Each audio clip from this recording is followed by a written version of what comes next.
additional meeting.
See, Now you're live.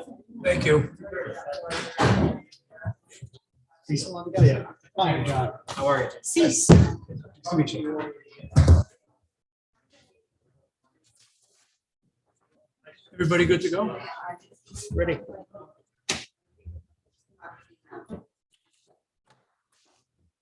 So why don't we get started this evening? Just a tad past 6.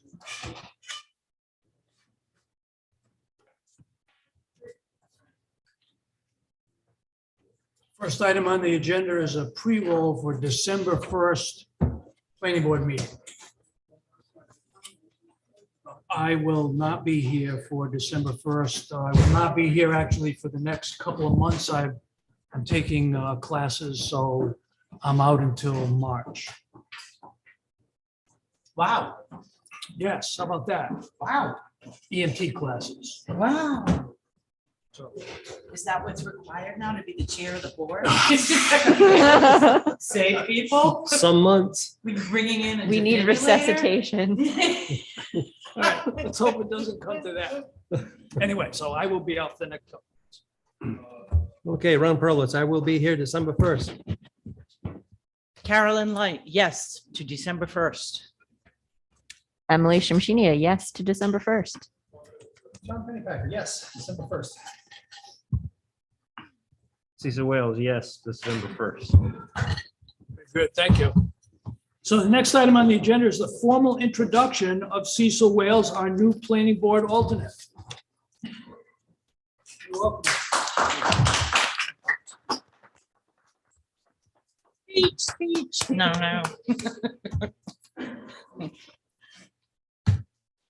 Next item on our agenda. The minute approval extension request pursuant to RI General Law 4246 7B1, October 20, 2021 special meeting. Talia, if I may. Per usual, with these very long meetings that we have, I need more time to put them in paper. Very good, no problem at all. Do we need a formal vote on this? How do we do? I don't believe so. Okay, good. Just something for the record, yes? Yes. Outstanding, thank you.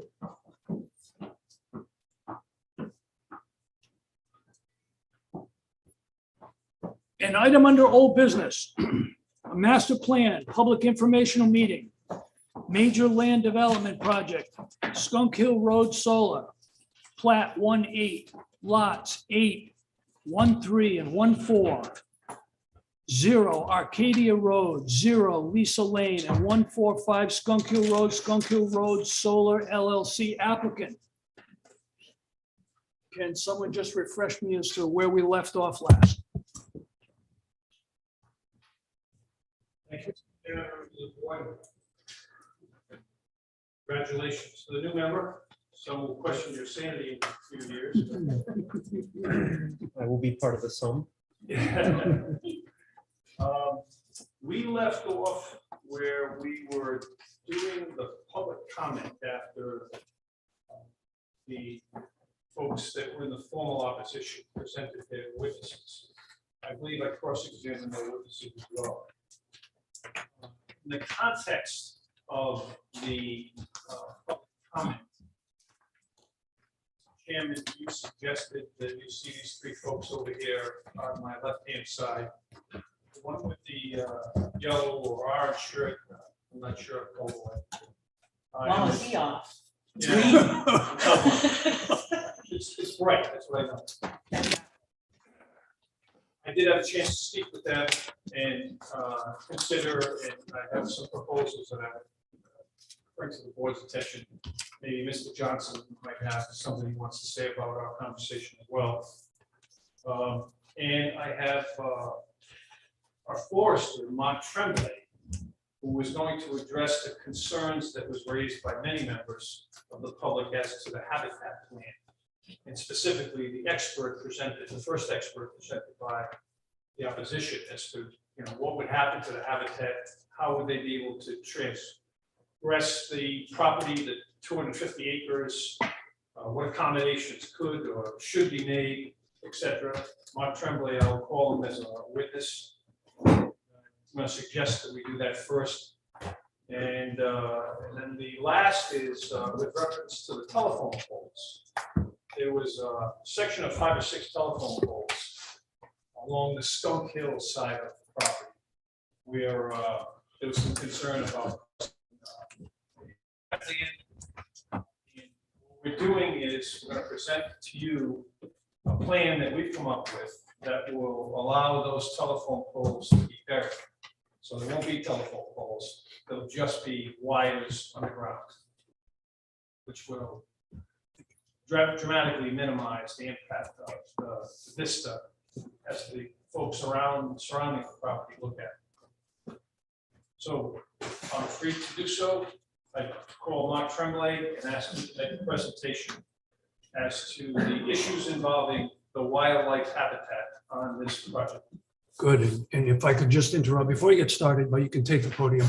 So how many folks are in the audience that wish to be heard in terms of public comment on this application this evening? Just so I can get a feel for it.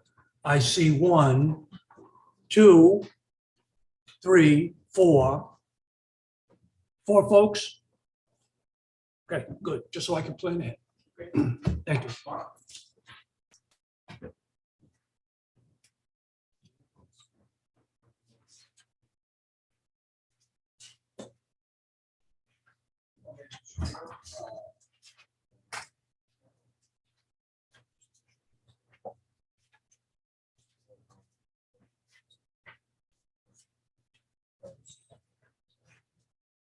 Chairman, for the members of the committee, I'm going to submit to you and to the planner a small copy of what he's going to show you. Is this going to be the only copy? Okay, all right.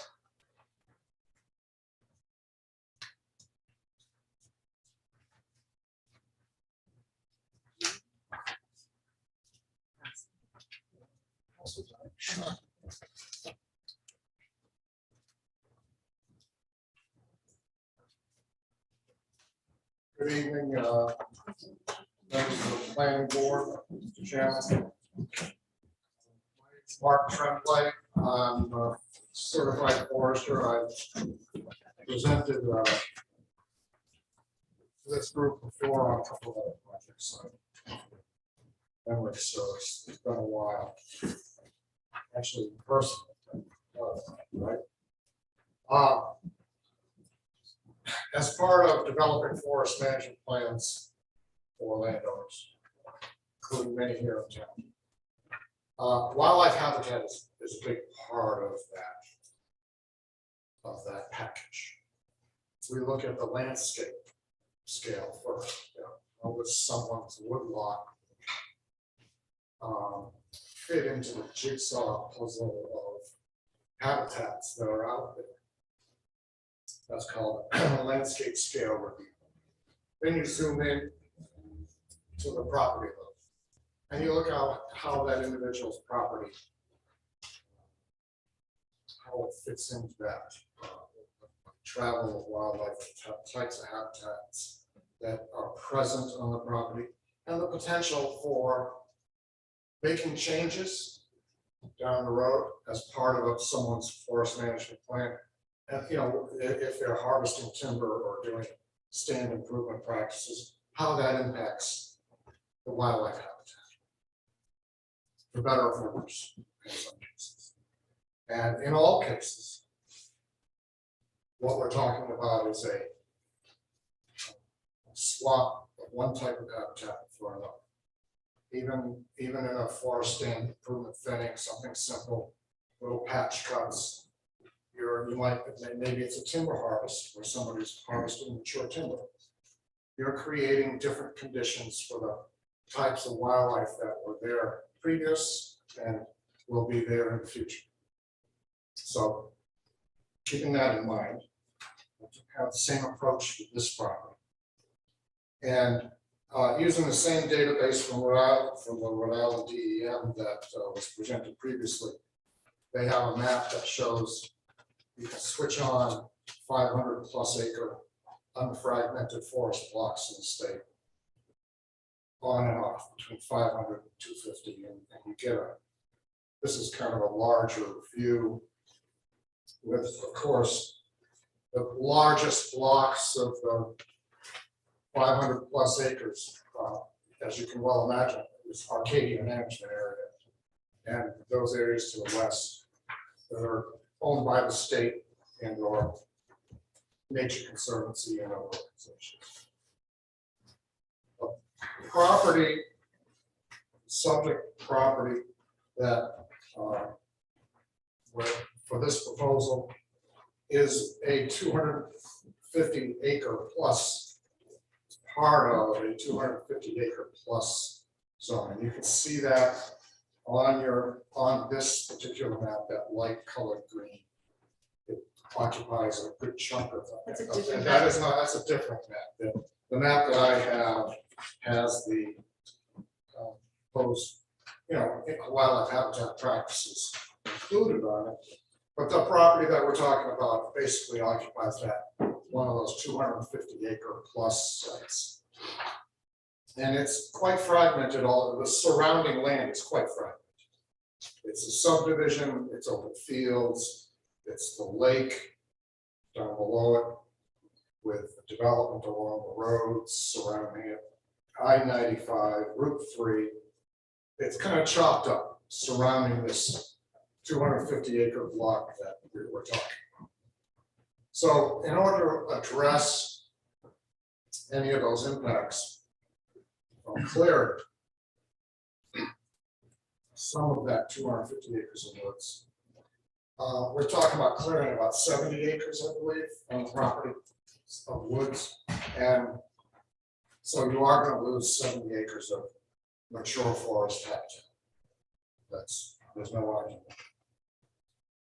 Where saving is more than that, over 100 acres of mature forest habitat, along with creating vegetated buffers and riparian buffers as required by DEM, of course, but also in the spirit of protecting the habitat that utilizes those corridors for travel. There's an old gravel bank that's north of the eastern portion of the subject proposed development.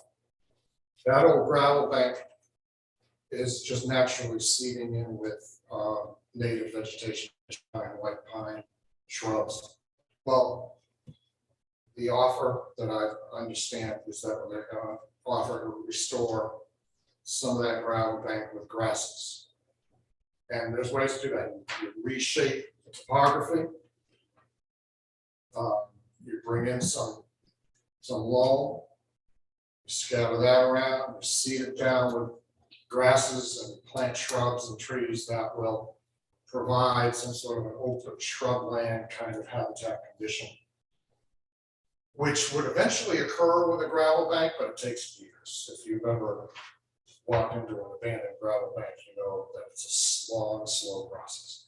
But with a little help, a little topsoil, planting certain species of warm season grasses, you can develop a rabbit habitat and shrubland, bird habitat that would take nature quite a while to take place. And then within those forested buffers and the riparian buffers along the edges of the project, there would be all sorts of shrub planting for nesting sites and food sources. And that's what this that we got here represents. Just to give you a wrap up a summary of what it is. Any questions? Outstanding, thank you. So we'll start with the planning board. Questions of this expert? I have none.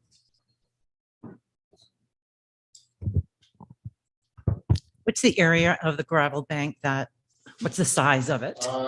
It looks like it's about it's several acres. It's not any more than 10 acres.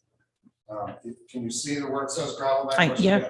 Yeah, it's not that. It's not a huge gravel bank, but it's several acres. Anything else, planning board members? Jim, anything from your end? No, sir. Aggie, anything from your end? Anyone in the audience with questions of this particular expert? Yes, sir.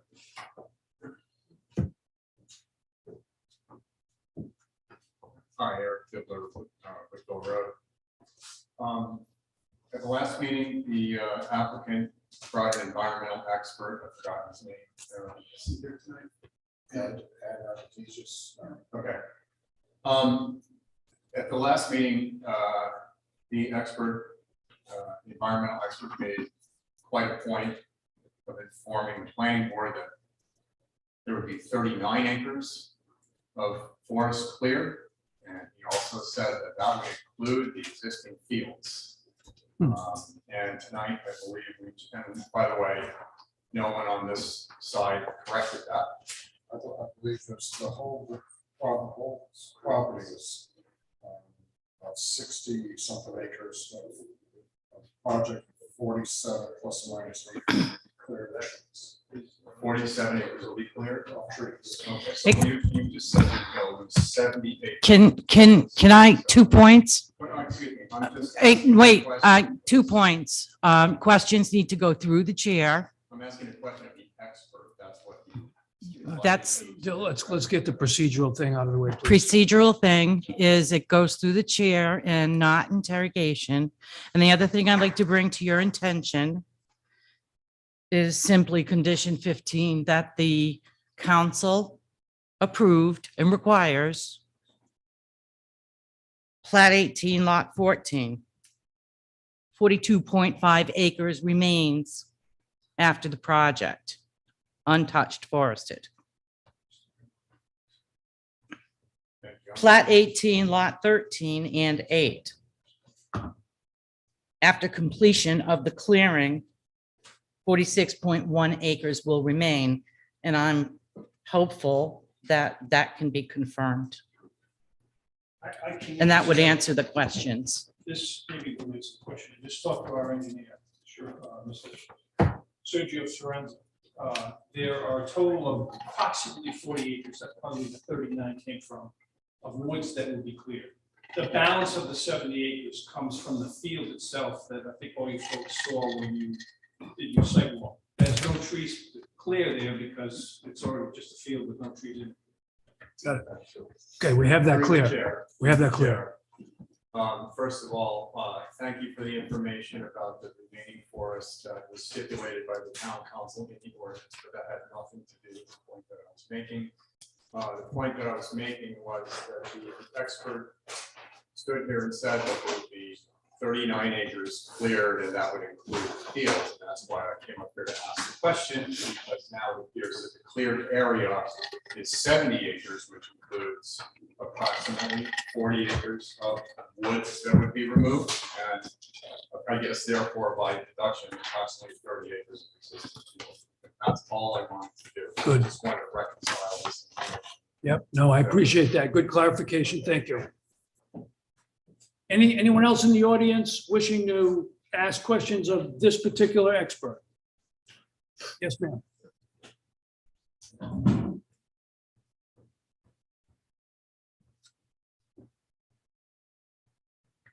Janice Tapley, the butter. I just have one simple question. When he says riparian buffer, I don't know what that is. That's strictly a stream.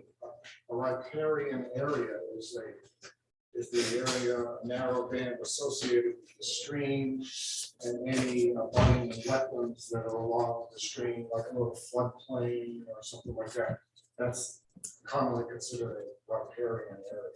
So a riparian buffer would be the riparian stream zone plus the buffer that's associated with it on each side of the stream. Thank you. Anyone else for this expert? I'm sorry. I see no hands. Thank you, sir. The next matter I'd like to address is I told you about telephone poles that were concerned and we're going to. No. Some indication that making those wires going ground. Denise, you want to look at that?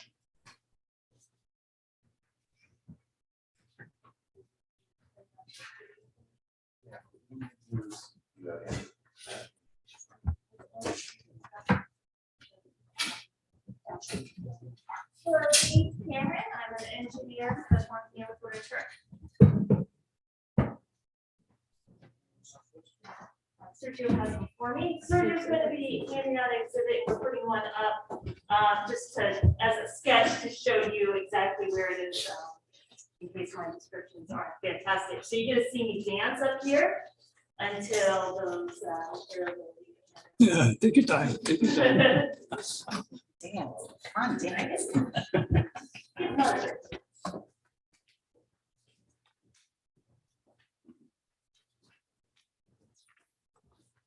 So as the design advances and through conversations with them and hearing their comments continue, we have a proposed change that I think will address both a better situation from a wetland protection perspective as well as improve its-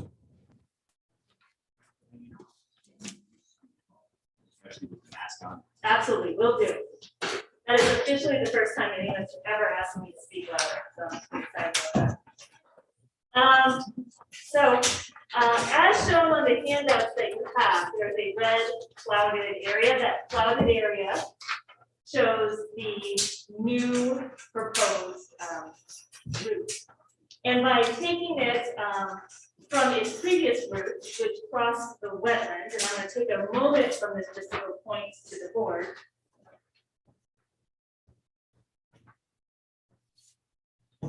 This is the new route. This was the previous route.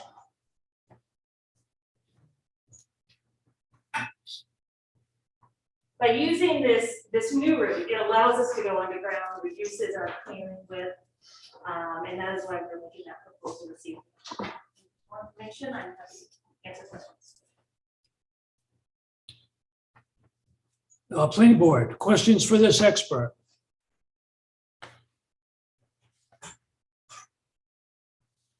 You know, I didn't get the benefit of the previous route, proposed route.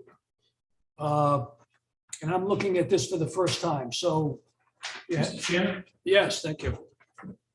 previous route, proposed. route. Okay, very good, thank you.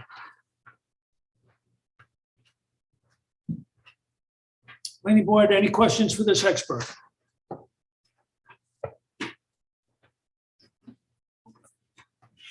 Don't go anywhere, young lady. Jim, anything from your end? Yes, sir. Maggie, anything from your end? Anyone in the audience with questions for this particular expert? I see no hands. Thank you very much.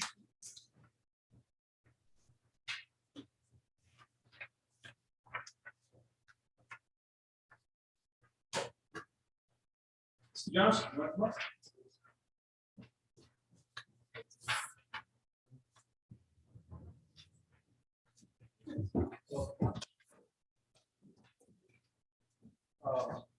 You were here last time. No, I was But, You might- your wife and mother-in-law. Might just want to introduce yourself for the record, please. Dave Johnson, 173 Stumpville, Winter Water. Very good, thank you. Your mother-in-law and wife raised a number of concerns in reference to have recently purchased this property. No one told them that it was going to be a solar array. And there are also concerns about the height of your property in reference to the height of this project, your property being higher by, I think you estimated 20 feet. Chairman asked me to reach out. And lo and behold, you called. Yep, oh yeah. So we spoke on the phone and you told me of your concerns. And what I'd like you to do is simply speak to the board members as to what your concerns were. And then collectively, you and I can address what possible solutions there are to it. Because when we left our conversation on the telephone, I asked you to do the smart thing, and consult with your wife and your mother-in-law.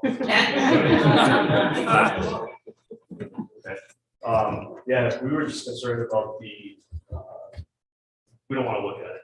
We don't want to see it. We don't really like the look of it. We're not opposed to it, obviously.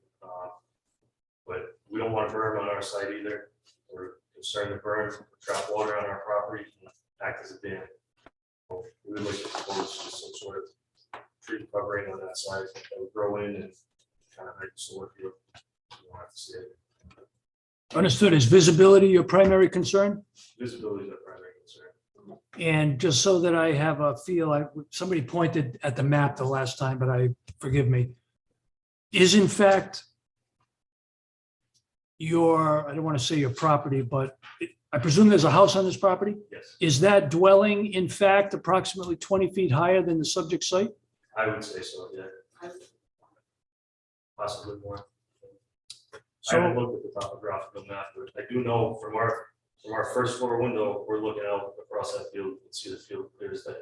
okay, so what I'm trying to get to is when we start talking about a solution that you folks may have talked about, if in fact it's 20 feet, let's just use that for conversation. I certainly don't want to hear about putting in a 3-foot juniper because that's obviously not going to do the job, right? Right. So the number, that difference in elevation is probably important. And it's great to do an estimate, but I'm hoping that we have a more definitive value as we move on. So understanding that, if you folks have come to some resolution, let's hear it. Well, he wants trees, and I told him that in the absence of a berm, the berm called for, and the town council's decision was 12 feet. He doesn't want it. He thinks that there would be a deterrence of water flow in some direction that could impact this property. We need to take a look at that. We're going to take a look to see where the water flow comes from. I have not informed the engineers, and of course DEM would certainly have to be involved if we're going to alter any natural water that flows off his property onto ours or in whatever direction. So it might be a combination of some type of a berm that can act as the deterrence to water flowing off of his property. In other words, part of the water runoff RIPTES permit issues. And then I suggested to him that a dense type of tree like an Aphrodites, or if he wants it to be completely natural, most of the trees there are pines. And we would plant a tree of a height that was sufficient so that it would provide him immediate relief and certainly of a size where it would be ultimately a block as it grew of being able to see the solar field. Can you talk at all to what the existing vegetation might be specifically in the area of concern? Is there anything there now? Are you proposing to clear in that area? No, but that's part of the field, and I believe Jason may be able to help me. In your site walk, were the board members directed towards Mr. Johnson's house? No. They weren't? Okay. Okay, I don't mean to ask you to solve the issue right now. It sounds like you're going to examine this in greater detail. Yep. Are you folks planning on being in touch about your findings and what you're going to propose, and then you're going to come back and talk to us about it? Sure. Excellent. You're Told me I was the only comfortable? lawyer you like, so. I like that. You're comfortable with this idea? Sure. Okay, very good. Outstanding. I appreciate your both. Thank He you. needs a will, he lives with his mother-in-law. No, he does not. So he doesn't need Thank it. you. Thanks. Thank you. That concludes my presentation of reacting to the concerns the neighbors had. And I'm not certain we finished with the public's input. We have not. Thanks. Thank you for that, reaching out and getting at least some travel there, I have a couple questions. specifically about, Yeah. yeah, let's do it. So before we go on with that, Carolyn, mic down. Sorry. Thank you. All right. Perfect. Well, I hear you. I'm gonna use my North Providence accent. All right. I just scrolled through the conditions. And because some of this, I don't think we've talked about while I was trying to hear you. I might have like gone off to another planet.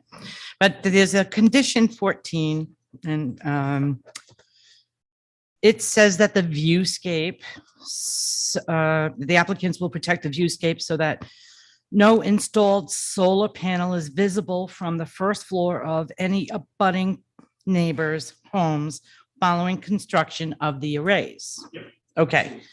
And I recall we've heard some members of the abutter crew come forward and talk about how they still have viewing concerns one home in particular. I've got the name written down here. And the other concern that this raised in my mind was the Francis Barber area. It bleeds right into condition 19 for the setbacks of the solar panels to abutter property lines near Lisa Lane, Francis Barber, Beverly Ann, Grand Sarah Drive shall not be less than 300 feet. So I know the Francis Barber people will have full exposure to whatever vehicles are accessing the development. I want to make sure that we're still meeting that 300-foot setback requirement for all of the abutters. We will, Yeah, and other than, and I'm not minimizing construction, but other than construction, maybe once every 2 or 3 months, the truck will go down. okay. And that the access, the vehicle access was a concern of probably a half a dozen neighbors that wrote letters into the board. So that kind of points to condition 16 a little bit. Logging and debris removal will be done primarily onto Skunk Hill Road. No offloading of machinery is allowed on public roadways, like you need to do that. So basically the concern of the abutters when I consolidated everything, it is that the entrance off of Arcadia shouldn't be used for heavy equipment. And we're concerned about a 300-foot buffer on each side of that part of the project. And hopefully all of the big boy toys, the big equipment would be going in and out through Skunk Hill Road. Yes, it Yeah. will be. Yeah, okay. And those are the only points in the conditions that I just wanted to make sure we were still Well, those, if I can be anecdotal, those are the rules of the road. right. Road is being traveled on the obligation in these conditions that were set forth in granting a zone change conditionally for this use, for the length of its use, and then it reverts back to residential farmland. Mhm. But during that period of time, construction through conclusion, we were obligated to abide by all of those rules Mhm. that were Okay. set forth by the town council. Okay, and I'm hopeful that that additional confirmation would satisfy some of the concerns that the abutters, and this is limited to the abutters who did write in and abutters that came to speak to us. I just wanted to make sure that we could reconfirm that those responsibilities are going to be adhered to. I appreciate that. I've had a few opportunities like the Johnsons to talk to them. Quite candidly, when Mr. Johnson and I talked, I said, I understand your concern. It's your property. You live next door to this. Mhm. How can I help you? And we will adapt this project in any way, shape, or form. Obviously, we're going to stick to those rules of the road, Mhm. but we'll do it in any way that will give them an opportunity. We never really gave as much concern or doubts to there'd be a downside to berms. But we heard some people say berms might not be what they want. So, whether it is a legal issue that your council and I have to work through because this is a condition set forth by the town council, but whatever we need to do or have to do, we will do that in order to do our best to satisfy the concerns of the surrounding neighbors. Okay. On the berm note, we only had one abutter say that he would prefer there be no berm. But with the berms that are proposed, we did have another abutter ask to have the berm continue through her line of sight. So I just wanted to, I don't know if that had been highlighted anywhere, but. It was, I did take that into account. Okay. Here last, but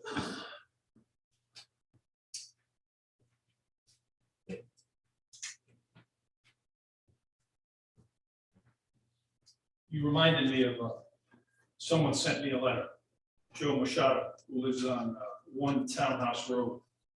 He asked me to, I'm sorry, he sent it to One Townhouse Road, to the planning board. He lives on 6 Michael Lane in Oak Valley. He asked me to hand you folks a copy of his letter, brief as it is, indicating that he doesn't want a berm, but he thinks it'll prevent animals from roaming in the area. I'll hand this to you as I was instructed by him. Thanks. Joe Squidward. Yes, I am. Thank you That's very all I much. had for you. Thank you. So while you're handing things out, if you don't mind. So while we're on the topic of conditions, there is a condition 5 that talks about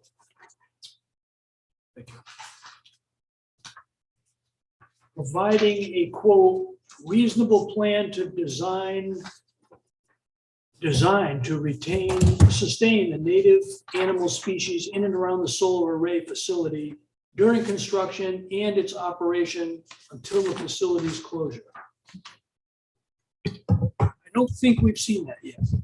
And I just want to be sure that there's no misconstruing that the little map that we were just handed somehow constitutes that plan.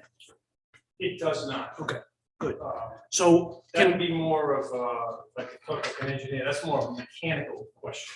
This is a concept of what we would do to encourage to be an attractive place for the animals to go. How we let them through with fences or during construction or provide for their eating and drinking during that period of time is saying it's 3 or 4 months, probably maximum of construction time. We will come back to you when we get the final approval with the specifics of that. Or if you want it beforehand, because I know we're not going to finish tonight. Thank you. yeah, so I'm getting to the issue of when that's going to be presented. And it would seem that, you know, in this period where we're waiting for a few things, that this would be an opportunity for that to come forward. I agree. Good. Next time we're here, we'll have. Attorney Craven, Yes, in that packet was the original. Would you like to have the original and I'll take one of the copies? sure, thanks.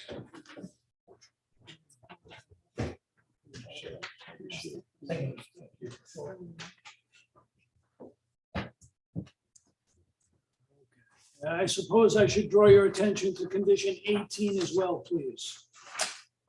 I apologize for hunting and pecking through this, but I'm just trying to get as much information up front so that we're not assessing this, you know, at the preliminary and final stage. 18 is all about creating a pollinator habitat plan.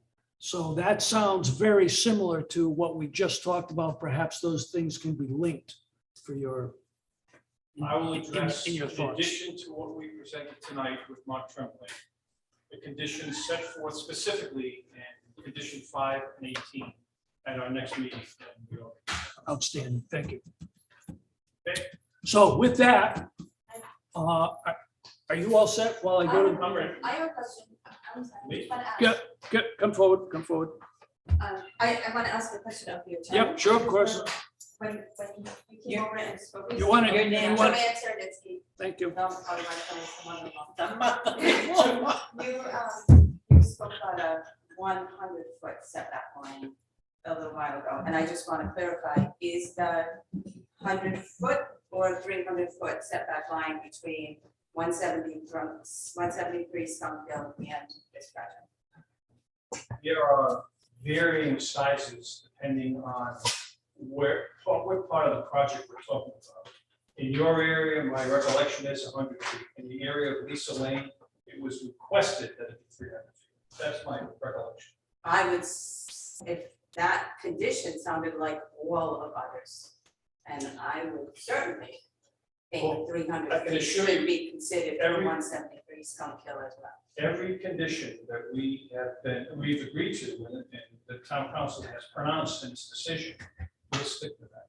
But I was off the top of my head, my recollection is In your area, it was 100% setback. Okay, I would think for all of others, it should be the same. Thank you. They were very specific. They called out that setback. Okay, but we weren't in that. Right. So it was Microphone.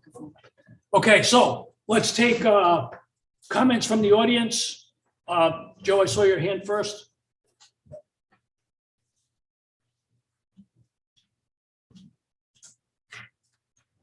Joe Moreau, Old Depot Road. One of the things I wanted to say is typically when I've looked at these solar projects, one of the first things you see, and 216 is a prime example, you see the telephone poles going into these projects.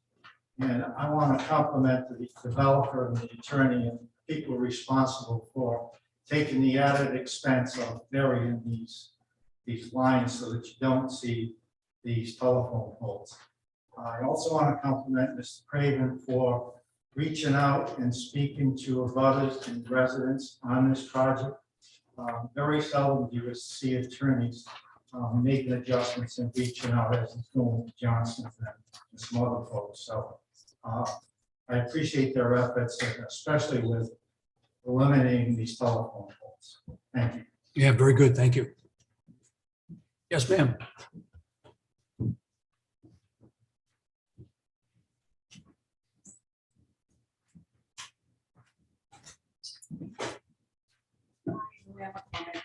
Lisa Lane. I just wanted to ask a couple of questions. I am a little confused about what's available to the abutters at this point. This seems to have kind of morphed into people being able to contact the attorney directly to negotiate conditions. And I don't think that all the abutters know that as it is available to them. And that concerns me. And so, I mean, if that is something that all of a sudden has become available, then it feels like all of us should be made aware that direct contact with the attorney to work out conditions is available for them too. You know, when I'm talking to people, the other question I have, which is obviously much less important than this one that I just mentioned, is that you know, the abutters, they don't know. Based on the fact that there's so many meetings and there's so much going on, there's been so much in the past where they haven't been able to talk and then they show up and it gets continued and we've already been through all that. They don't know when they should be sending emails in to your attention necessarily, because we don't know whether or not it's going to be, is it something where they, no matter when they send it in, even if you're not hearing this plan at that time, that information is still viable and being considered? Or is it like if they put it in and then it doesn't get heard, those kind of get put by the wayside and then we have no way of explaining to them, or they have no way of knowing when that information has the most, packs the most punch to actually be considered. Am I making myself clear? Yes, yes. Okay. Let's see what I can do, Thank you. unless there was something else. Nope. So let me handle the second one first. That one's a little bit easier. Okay. So emails from the public regarding an application. I would maintain, I'm pretty sure that my colleagues would agree, the door is always open. If an application is before us, no matter what stage it's in, if someone sends an email, they're not going to get a response necessarily, right? Because that's like taboo. But that email is immediately forwarded to the planning department and will be in some planning board package. Depending on when we receive it, it's in the next planning board package, or it may end up being in the following. But it always ends up in a planning board package. I have a whole series of copies of emails from the public in my package this evening. So for those in the audience, I encourage you to send emails anytime you want, if an application is before us. Obviously, we don't want you sending emails about projects that have gone by the boards or projects that are not before us. That just doesn't make sense. Does that answer the second part of the question? Thank you for that. Just one clarification. So in your opinions in general, there isn't a specific time where an email is going to get more attention than another based on what part of the process you're in. I would say no. Okay. Right? All right, so the second part, listen, the issue of an applicant, an abutting property owner, opening dialogue with an applicant and or his or her counsel, and that's not like a foreign topic. It happened to come up the other evening because we have folks who I sense are newcomers to the equation. But I don't think it's unreasonable for any abutter to reach out to an applicant directly. Listen, if there's a concern and someone has an idea of the most direct route to a resolution, I don't think you're going to have anybody up here objecting. Can I ask counsel a question? I don't see why not. Okay. Do you have any issues in the business card tonight that I can take a picture of and go ahead and email blast it out to everybody that I have on the ballots that they can contact you directly with their concerns? Sure, you can keep the card. Wait a minute. You're saying you've got a list of about 700 people? Because he doesn't know what he's answering right now. I mean, That's not all what I said. you said email blast it to everybody. That's on the list for Skunk Hill and for Lisa Lane. Okay. I just wanted to make sure that, you know, you never know what you're getting. But people would, well, I don't know, maybe they would. I mean, I'm talking about people who have skin in the game, people who are going to be affected by this. Not every Tom, Dick, and Harry that wants to have an attitude problem. So I get that. But no, Okay. that's not what it is. I just think that all of butters should have the same opportunity that these nice people came to, because I've mentioned before, as the property value situation was discussed by Mr. Craven, I know of multiple people who bought their houses and had no idea this was going on. And one of them was sold by an ex-planning board member, and the person wasn't told. Mhm. So we have people out there that came into this blind, and we have other people that have major concerns about the burns. They've got major concerns about the flooding. They've got major concerns about line of sight. They have major concerns about a lot of things that if all of a sudden there is an open conduit to be able to discuss issues directly with the attorney, I think that they should be given that opportunity. Yes, I concur. Yeah. And as long as council is agreeable to that, I think I've stated it publicly. I know that this project is controversial. I also know that this applicant has, at least in my experience, has been very receptive to listening to folks and to the extent possible, addressing their concerns. It's unusual, right? We're blessed that we have a number of applicants in that category, but this is over and above, in my opinion. Can I just ask one more question since I'm up here? You talked about the fact that the large, the big boy choice are going to be on Skunk Hill. Where are they accessing Skunk Hill? Where are they going past Arcadia in order to go up there? Yes. They're going from. We could use the mic. Microphone. Thank you. Yes. East of Fannin Hill Road. Enter from Route 3 to down Skunk Hill Road, entering the pre-existing driveway. And you should go to my father's house. Why is it going further? If it's going in Route 3, if it's going in, am I misunderstanding? If it's going in Route 3, then why aren't we doing it on Arcadia? Why are we taking it all the way to Skunk Hill? Town council said that we can use Arcadia Road. We have to use Skunk Hill I see, for all the big equipment. I see. Okay, and is there a time limit on that? Is there a condition on time on that? There's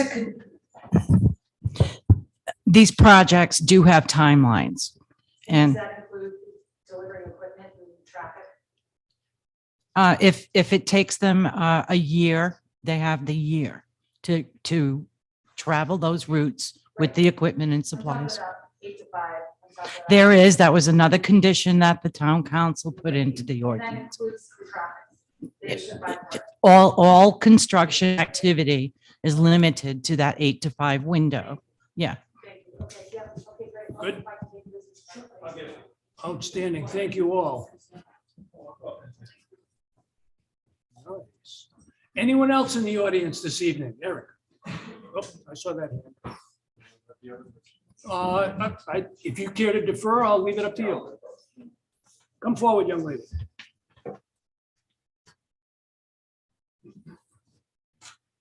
Hi, my name is Nancy Clark. I live at 46 Arcade Road. I'm an athletic property owner. My son Daniel lives at 48. And I have a couple of questions about where the electrical is going to connect on Arcadia. Pole 57 is right at the corner of our properties in the front. So my concerns was when I looked at the map, it looks like it's underground and then there's one pole that will come and connect to pole 57. At the September meeting, there were some questions about that. And the statement was, I believe from Mr. Trenzer, that it could be up to 7. That's a concern for me. Because there is no berm, there's no tree, there's nothing that you can put up that's gonna block that from the front of our homes. So I'm asking for clarification if you're able to give it to me. Is that in fact correct, or is it gonna be underground, one pole and then connect? Let's get you an answer to that right now.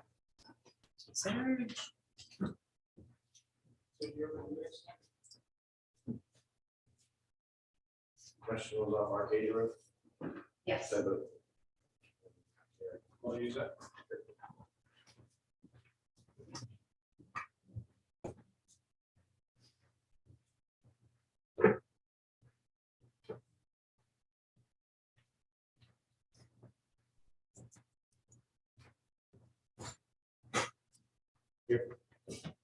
So I just want to make sure I was clear on the question. Name for the record, For please. the record, Sergio Trenzia. Just, I wanted to be clear on the question. The question was how many poles will be located on Arcadia Road? Sorry, ma'am, is that your question? Yes, how many poles, it's gonna be underground, how many poles will be above ground as it connects onto? And Arcadia? my previous testimony was 7 poles, up to 7 poles. Yes. I think that still stands. So I and my son will have an issue with that because it's gonna connect right on our property and it's directly across the street. So, you know, there's no way to hide that from us. So just so that I'm clear, at the interface, Arcadia Road, there's still going to be 7 utility poles. Is that true? Potentially, we don't know yet until the interconnection. But there'll be a cluster of poles. But there could be 7. There is already an overhead utility line that runs along the driveway there. For reference. Okay. There's not as many poles. There's only one at the end, and one crosses the street. There's one, then they went further up the property. But it could be as many as 7 poles up there. Understood. I just not see any poles from the road going on to that. And folks in the audience, the applicant can correct me, but this topic has come up before. To the best of my understanding, this is not something that the applicant can change. This is a national grid call. As much as we rail against it, I do not know of another solution. I remember when Jason and I were in the field, I explicitly asked this question, is there any way to make that go away? This is not a call that either the town or the applicant can make. Just so we're clear. No, I understand. It's not as if we're not That's sensitive to the really- concern. That affects my property, my value, I understand. and it can't be hidden like the berms can. I understand. So that's just not making sense. I have one other question, just to clarify the access road off of Arcadia. Currently, there is one there. It is not directly in front of anybody's homes, like looking out your front door, you can't see it from any of the property owners across the street. Is that in fact going to continue to be the access road? I know there was some discussion a while back about the access being moved to another location on the lot. So I don't know if anybody can clarify that. We'll get you an answer. Once again, Sergio Trenzi for the record. I've highlighted it. I know the board cannot see it, but I have another one I can bring out. It's highlighted in bright pink on that map. That's the existing road that accesses off of Arcadia. That will remain, generally speaking, the path that we will take into the site to access the solar facility off of Arcadia Road. Thank you. Thank you very much. Very good, thank you. Jason, did you have something to add to this? Yeah, there is 5 pre-existing poles now. I hate to drag you back up here, but rules of engagement. As the sidewalk, I show you guys, there's 5 pre-existing poles now. You can't see the pole. If you look across the street, there's trees there now. There's a pole behind the tree. And whoever went to the sidewalk, seen it was 5 pre-existing poles along that road now. Okay, good, thank you.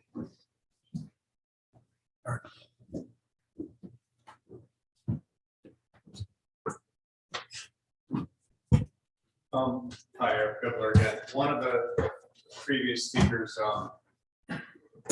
complimented the applicant on being willing to spend extra money to make sure that the poles ran underground in the site.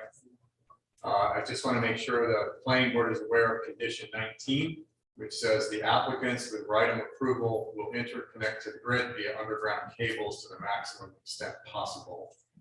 A national grid and exit onto Arcadia Road. I think the condition at the time was clear, and it was actually discussion about having some device to tunnel under the wetlands at the time. The condition was clear that these wires, to the extent possible, were going to be buried underground, from the site.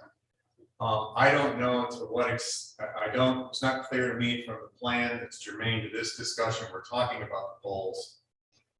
It's not clear to me whether the wire is going to be buried underground, along the access road all the way from the arrays to the poles. On this map, we talked about an alternate route that connects the 2 arrays. So I have that question through the chair, for the applicant. Are these cables going to be buried underground up to the poles? Got it, let's get you an answer to that right now. Thank you. Again, this is Denise Cameron, Learn and Current. My understanding of that condition you referenced is that we would put it underground to the extent possible and allowable by both National Grid and RIDE. In this case, we're coordinating with RIDE on that location and moving them to the underground location as proposed. So I think that is consistent with the condition approval. Good, thank you. Well, I'm clear about the section connecting the 2 arrays, but I'm asking, are you planning to go underground from the array out to the road where the poles are? Will that section be underground or will that be above ground?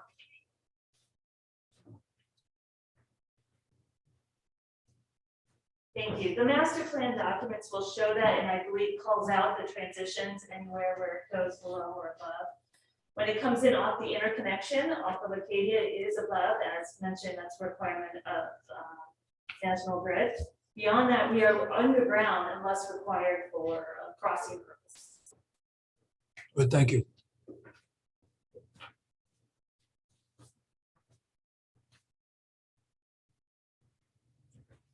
Yeah, another thing I just wanted to be clear about is, I don't know how, I know you get a lot of emails from butters, residents in the neighborhood. The chair mentioned that this has been a controversial project, which is an understatement. I just do want to mention that there are many of us in the community who believe that this project does not only affect the butters, it also has an effect on the community. And I have had many conversations with many of you butters and the residents, and I just want to make sure that the board understands that for the vast majority of these residents, and you can confirm this however you want, their preference is not to have this project. Their preference is to have the board within its authority, within the limits of its authority, deny this project. I do agree that the developer has been responsive in trying to attempt to change his plan in response to residents' concerns. But it should be crystal clear, residents do not want this project, and they're hedging their bets because they are terrified. And they don't really believe in you, they don't really believe in the town council. From the standpoint of, I think even we had a town councilor stand up here at the last meeting and suggest that the chair was misleading the public by suggesting that the planning board could actually disapprove this project. So there's a number of people that think or fear that this is a done deal, and who therefore are trying to make the best of a bad situation in some of these comments. But I want to make it very clear to the board that if the board feels that it is, if it's the sentiment of the board, that's up to every individual board member, and if you think you have proper justification for denying it, I don't want to lose sight of that. That is clear the preference of many people in the community. I also want to take issue with a comment by Mr.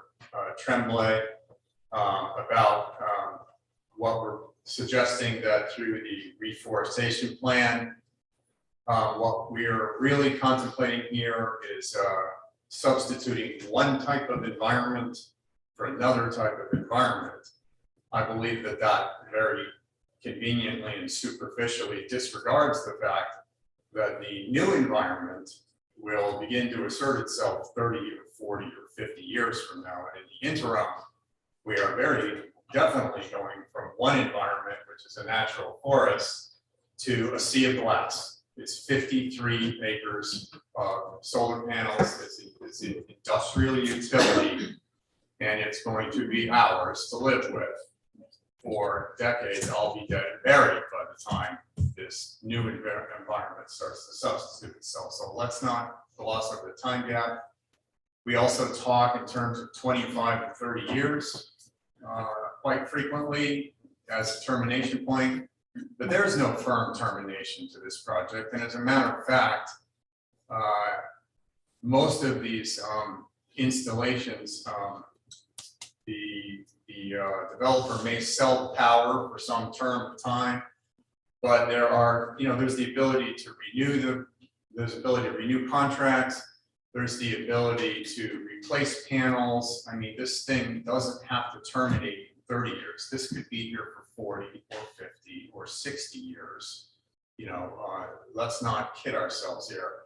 And the difference between substituting a new sort of environment that may not even be within the lifetimes of my own children, and I think those are equivalencies. I think we have to be clear on the difference. The whole concept of this property, quote unquote, automatically reverting to residential property was raised again. I recognize that is a condition in the ordinance. Legally, it's a little too cute to pass muster. We had a crisis here where our own former town solicitor, we raised the issue 3 years ago.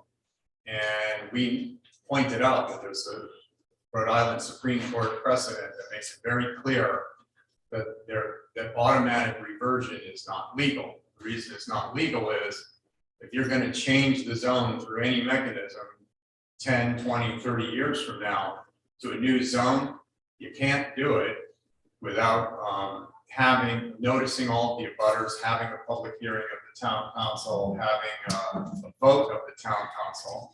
And the town council itself cannot institute that process and inform the developer that it's the town's intention to force this reversion. The owner of the property 30 years from now would have to request that. And that's not a given either. And it's not a given that it actually could be accomplished because someone else would be sitting in those seats voting on that version. So I don't think that we should get lost in this idea that there's anything automatic about this going back to residential property. 30, 40 years from now, when this property, what we do here in town is the tax assessor, after this property is rezoned commercial, the tax assessor assigns it a higher valuation and collects a higher amount of taxes on the property itself. Gets more revenue for the town. The value of the property to the developer has gone up as well. 30 years from now, I think it's far more likely, if solar energy is obsolete, that the developer is going to approach the town and say, hey, you've got this commercial property that's limited to solar use. Solar is obsolete. You want the higher level of revenue. I want to maximize the value of my property. I'd like to ask you to please rezone my property and allow some additional commercial use. Certainly within the town council's power 30 years from now to rezone the property to some other commercial use. And there's nothing automatic about reversion to residential. So that's one of the points that we've raised. This isn't maybe directly relevant to what you're doing here, but because it was raised, let's not kid ourselves that this is going to be a forest in 30 years and if there's anything automatic about it. And then lastly, I don't know where the previous map is, this one, just want to draw your attention to it. It's absolutely stunning to me. You've got two islands where the solar panels go, and it's completely surrounded by wetlands. You know, here in 2010, we had a massive flooding event in Rhode Island, you know, all the way from here down to Westerly. It actually took out the Woodville Bridge. It wasn't rebuilt for a year and a half. And that flood was characterized as something like 1,000-year flood. Just in the last couple of months with some of these hurricanes that sat over New Jersey and Delaware and other parts of the country, we've had amounts of flooding that no one imagined possible. When these facilities are constructed to the stormwater guidelines for the Rhode Island Department of Environmental Management, they don't contemplate those types of events. These stormwater runoff facilities don't contemplate that. Now, I'm mentioning that because they're surrounded by wetlands and water flows downhill. And if we get one of those weather events that are increasingly common, we are going to completely overwhelm these wetlands with runoff and silt and so forth. And I think that's relevant. You know, we had an environmental expert come up there and tell you that those wetlands are extremely sensitive and that the habitat that needs to be protected by protecting this forest, you know, this unfragmented forest, doesn't end at the water's edge, that there's a correspondence between the uplands and the wetlands. So this is an ecosystem. It's not as if the wet part is an ecosystem and the uplands part is completely separate. It's all integrated, and I would argue that the planning board, you know, can and should have very profound concerns about the siting and the sensitivity of this environment, and it is entirely justified in denying this project based on a finding that that it will have a very significant environmental impact and it's a very significant environmental hazard. Thank you. Very good, thank you. We have a hand in the back, sir.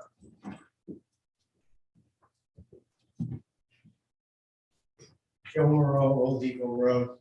I just wanted to get a clarification on emails.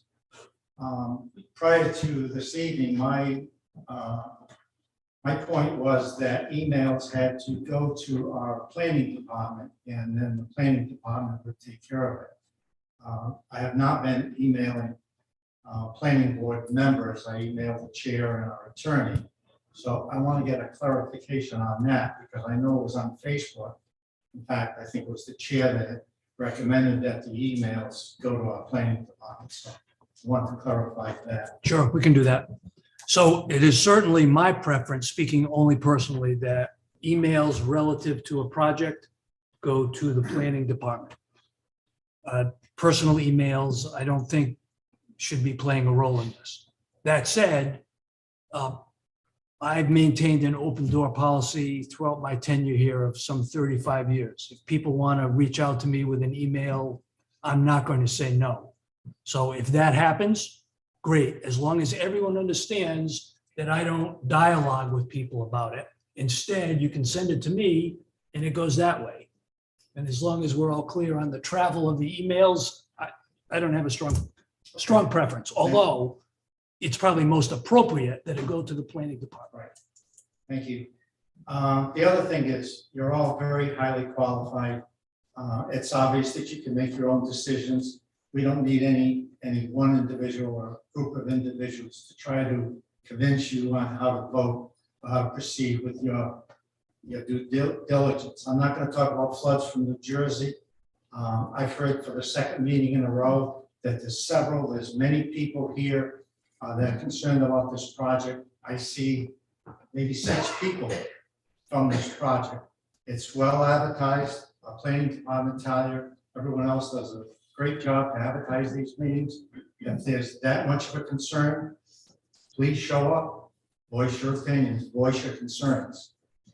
To hear it from a couple of people, it's not right. People should be here if they have concerns. Thank you. Very good, thank you. Oh, what's up? Oh, hiding behind the board, Sharon, I apologize. Come forward. Thank you. Sharon Davis, 100 Cedarwood Lane. I just want to clarify what I said last time. Having successfully fought the solar thing at Old Depot Road, I know, I'm waiting for the decision. I know what people who are involved in that field, and there's a lot of anxiety. And I just, the guy who presented for the abutters made his arguments, a lot of his arguments on the comprehensive plan, that it wasn't, didn't match the comprehensive plan. And what I was talking about was that vote had said. That's what I was saying. I didn't think that you were going to make or could make your decision based on whether it met the comprehensive plan. But there were other things you could look at, like, is it really meeting the DPM's requirements, etc. So I just want to be clear that I'm not saying you have no power. I'm just saying that you can't use the comprehensive plan argument. And I want to be clear, but the people do need to know, you know, what ways you can talk about the project and make decisions. They need to know that, and that's why I got up, because I'm right there with them. I know how I felt all the time for Old Depot Road project, and you know, I just was feeling for the residents. Understood. Thank you. Sharon, thank you. Yes, you and I are in agreement. The tool of, or the aspect of our findings that speak to the comprehensive plan have been removed from our jurisdiction, if you will. We can no longer say that the project, although we said it in the beginning, we can no longer say that the project is not in compliance with the comprehensive plan. But there are other findings that the planning board must also make, and that's what I was alluding to when we had that discussion. Yes, sir.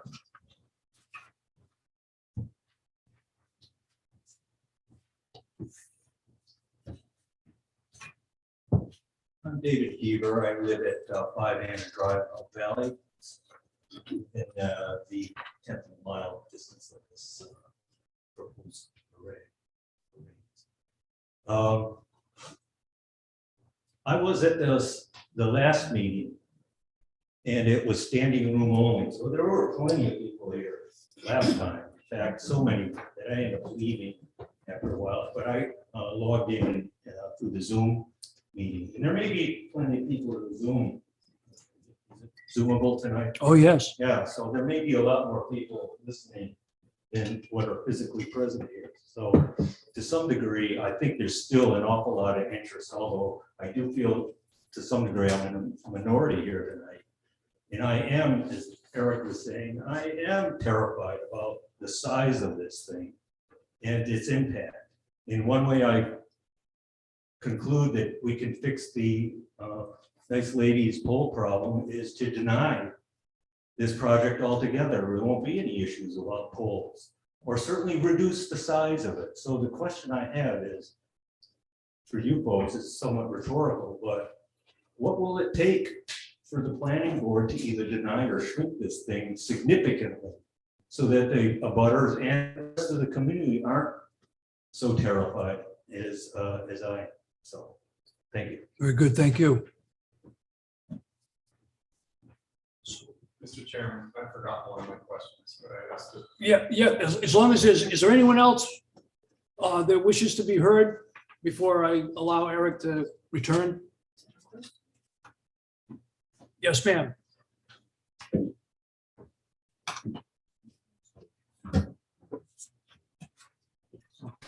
That might be the answer.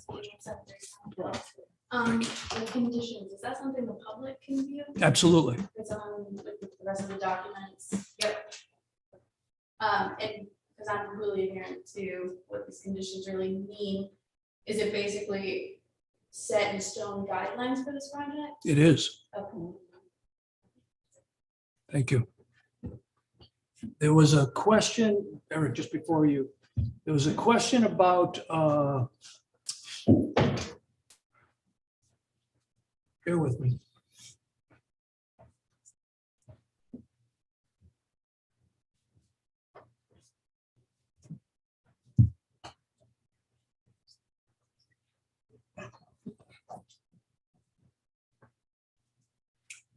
So as with many of these projects in the past, when the town council has crafted its ordinance, it typically identifies an area that the applicant is allowed to work on. So to say that we can change that, that would be inappropriate. Okay, town council has already set the ground rules for that. So yes, I suppose we could deny the thing in its entirety, but in terms of minimizing it, we have constraints that we must work within. Just want that to be clear. Can I follow up on the question? You may, Okay. to the microphone, please. Thank you. It begs two questions. When you describe it, you can change it in the confines of what the town council prescribed in terms of the area. Can you maybe give me an example of what potential decisions you could make along those lines? So the town council so the framework here is the town council has placed a set of ground rules for us to work with, right? We don't get to tamper with those. But the planning board also has other findings of fact that it must make. Someone mentioned environmental impacts. Well, that's one of those findings. Yeah. So the planning board hasn't really given consideration to how we're going to come down on that particular finding of fact. And there are, I forget, 6 or 7. Suppose that, just for the sake of argument, you decide that you can't conform to that particular agreement, except for either, diminishing the size of it to handle that constraint. Is that a possibility in terms of your response to that? I believe that it could be. We could have dialogue with the applicant as to whether they would be prepared to entertain a reduction in the scope of their project. Sure. Yeah, okay, that's the kind of thing I was interested in. Of course. The other question that came to mind in terms of area, usage of an area, can the planning board, it may not be under your purview, but is there an entity within the town that could suggest that this developer, this project, go to another area and develop there as well? So, suggest that they use another area instead of this area to achieve the significant size that they're trying to develop it, here. I guess what I'm saying is I think there's other places in this town that might be more conducive to develop than where this one is being suggested. So is there an entity in this town that could make that suggestion to a developer or this developer in particular, say, forget this area, it'd be much better if you developed this area over here? Is that a possibility? I think I And who understand. would do it? I think I understand your question, but I don't think I have an answer to your question. I certainly don't know what other entity in town might make that suggestion. And I fear that at its root, the property owner has a right to come forward. Yeah. You can't, I don't see how you could realistically go to a property owner and say, your property is not the site for this development. No, there's many property owners that have said that, and that's what I'm suggesting, that maybe there's an alternative. So what I might suggest is you overheard some of this conversation earlier this evening. You want to have some dialogue with the Yeah, applicant and see if they can move their project? I say, Well, go forward. yeah, this is all rhetorical, apparently, but I guess, again, I'm suggesting that you entertain the idea of finding grounds for which to either deny or shrink this thing. That's the plea that I have. I understand. Very good. Thank you. Eric, I know you've been waiting. Yes. Sure. Thank you. Thanks for indulging me again. I forgot one of my questions. So at an earlier meeting, the applicant presented some perspective drawings that showed the view of the panels from the first floor of residences. You recall those a couple of weeks ago. It gave you some drawings. And I believe one of the planning board members, might have been Carolyn, read out addition 14, town council ordinance. The applicants will protect the viewscape so that no installed solar panel is visible from the first floor of any abutting neighbor's homes following construction of the array. So that was a condition in the zoning ordinance. I've raised this question a couple times. I think some of the abutters have mentioned that they're for sure going to see this from their second story homes. And I've asked, and I have actually asked the applicant, did you perform any of those perspectives from the second story of any of these homes, these views? And Mr. Craig, Attorney Craig, came to the microphone and said, no, they did not perform that. So we get lost in these conversations about what the planning board may or may not do in the context of the town council's actions. You may want to consult the planning solicitor on this, but I don't see myself any reason why the planning board can't make an additional stipulation, because this has to get your approval. I don't know why you can't make an additional stipulation that the panels can't be visible from the abutter's second story windows or decks. Or are you of the belief that the town council has effectively conferred a right on the applicant so that if he satisfies this condition, you can't impose any other conditions like that? I'm very confused about where the water meets the shore. I don't think that was my statement. I'm not attributing any statement to anybody. I'm asking a question. So I would say in response to your question, the planning board could certainly consider that. Okay. We could not, what I was trying to convey was we could not change that condition. If you said it was 14, I don't remember. I get that. We couldn't say, well, that doesn't apply. We must honor at least that condition. That was my understanding. Yeah. So in that context, I would urge the planning board not to be insensitive to the fact that most of these people live in two-story houses and they don't want to look out their windows and see. Now you have a conflict. Let's say, I think I heard you say, this is what made me think of it also. I think I heard you suggest, and I may have heard it wrong, that's why I gotta ask, right? That, the town council has executed a zoning ordinance, and then they have put in some planning elements in there. So for example, they have described a minimum acreage of woods that must be preserved, but they've also prescribed an area I think it's 53 acres for the size of the solar field. Now, is it your belief on the planning board that you are unable to come to a conclusion that 53 acres is too large and that you can't approve a 53 acre solar development, and the only configuration that you could approve for the sake of argument, let's say, came out to 30 acres. So for example, if you were going to say that you didn't want it to be able to be seen from the second story, and that required shrinking it to 40 acres or 33, is that within your power, or does he now have a right to every inch of 53 acres, and you, the planning board, have no power over this plan element anymore? That's my question. Well, unless the solicitor slaps me in the back of the head, I would be saying that the ordinance is going to rule. And if the ordinance said, and I forget the numbers exactly, but if the ordinance said the applicant has a right to clear 50 acres, then 50 acres it will be. Now, my position would be, maybe it's not those 50 acres. That's a thought question that I'll pose to the planning board at another time. But I don't think, unless the applicant were to concur, that we could say your project needs to be 30 acres.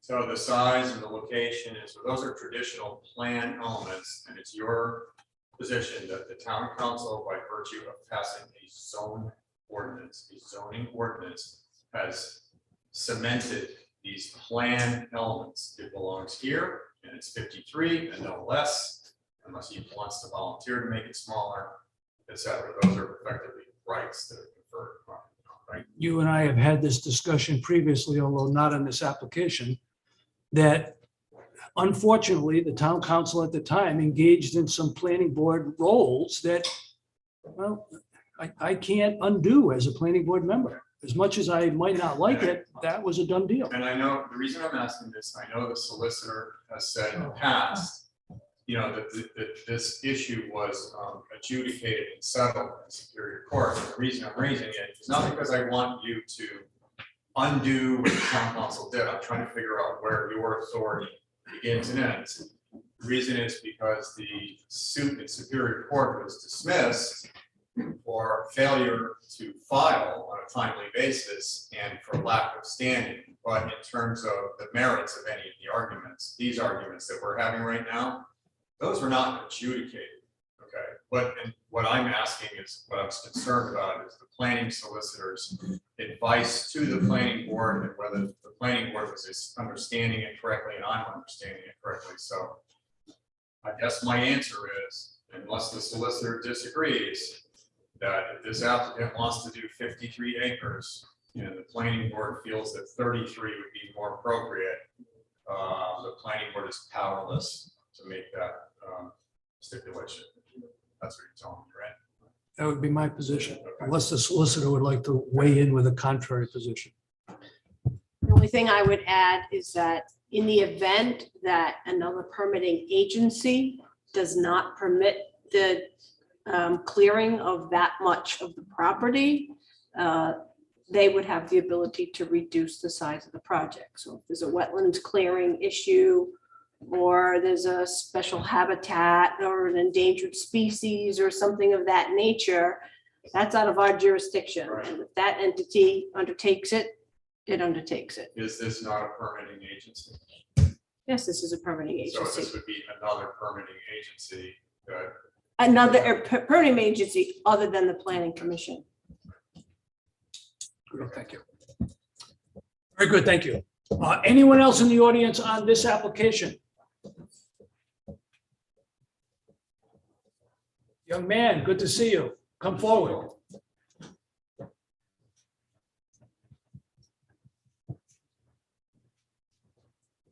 I'm Steve Cabral with Russian Engineering, and I'm working on behalf of the planning board and in turn the letters. And there was one comment that Mr. Johnson had today that I just wanted to provide some input. It's my understanding that as an abutter, the concept of screening, of course, the solar panels is a primary concern. But he was concerned that the presence of a berm may impact stormwater. Therefore, he's been having discussions with the applicant to look at alternatives in lieu of a berm. what I just want to make note to Mr. Johnson is that when it comes to screening at long run, there's really nothing better than a landscape berm in combination with evergreens.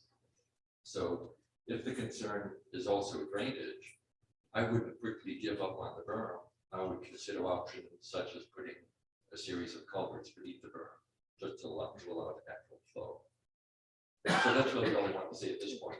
Please don't give up on the berm, because once it's vegetated and you can still have the evergreens, we'll be in a better position. And as you know, we just started the peer review. We did issue some initial drainage comments, but it's my understanding that the applicant may not be ready to discuss them. Therefore, I wasn't going to get into details tonight on that. Very good. Steve, thank you very much. Anyone else on this application before we move on? Okay, good. Let's see. I'm sure there are some notes here.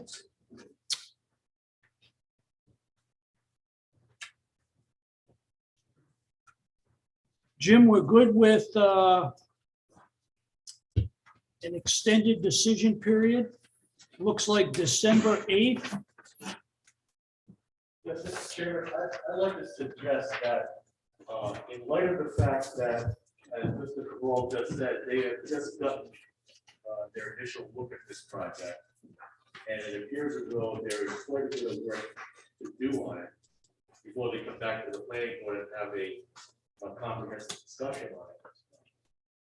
I would suggest that we that we continue this public information meeting to the February meeting, first meeting in February.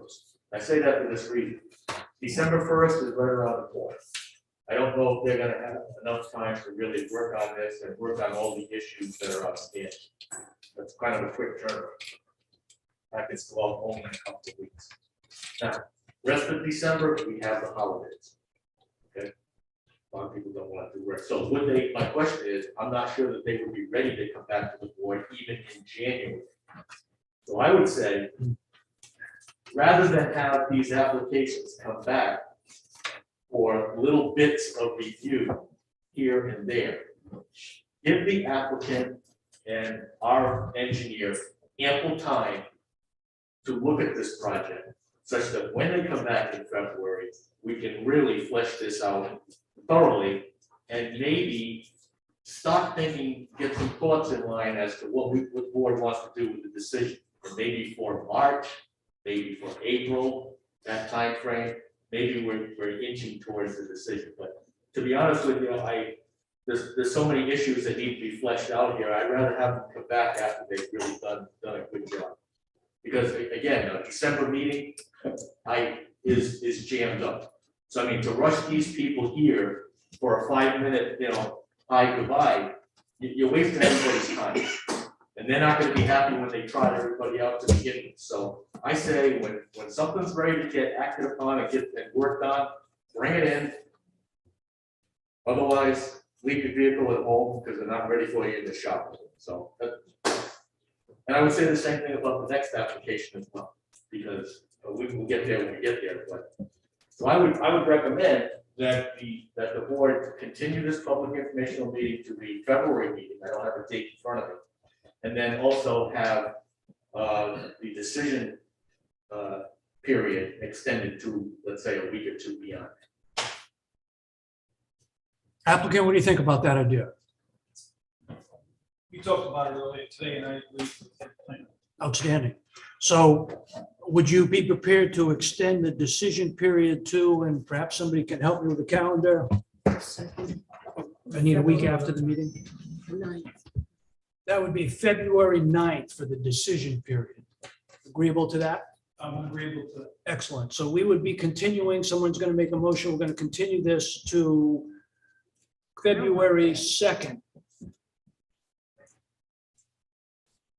Okay? Yes. Good. Jim, thank you very much. That's good. That's good. So I'll entertain a motion to that effect, please. Ron Perlitz here. I'd like to make a motion that we continue this informational meeting to the February 2nd meeting of the planning board at 6 p.m. at this location. at this location. Thank you. Very good, thank you. I have a motion. We have a second. Extend the decision period to the 9th as well. 10th. Ninth.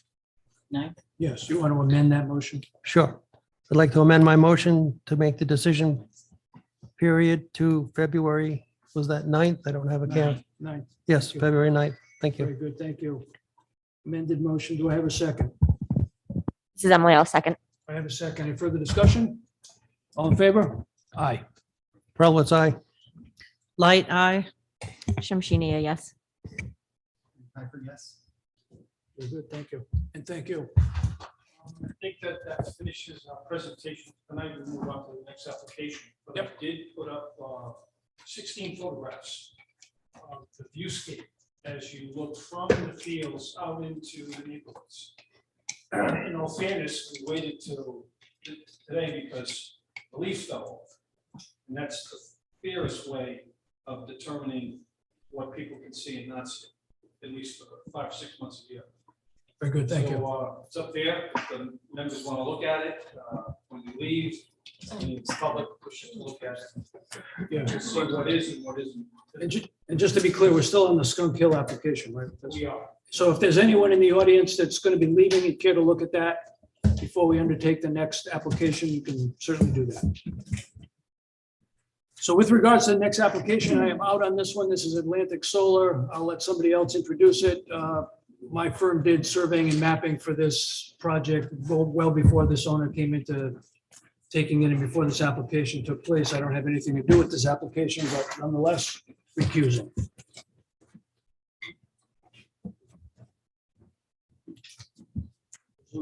Somebody's worked out. Well, we really have it. Well, come on.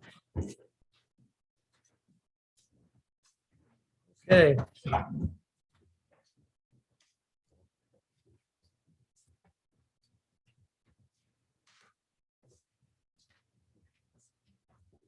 Good evening, Ron Perlwitz here, our chairman. Had to recuse on this, so I'll be stepping in.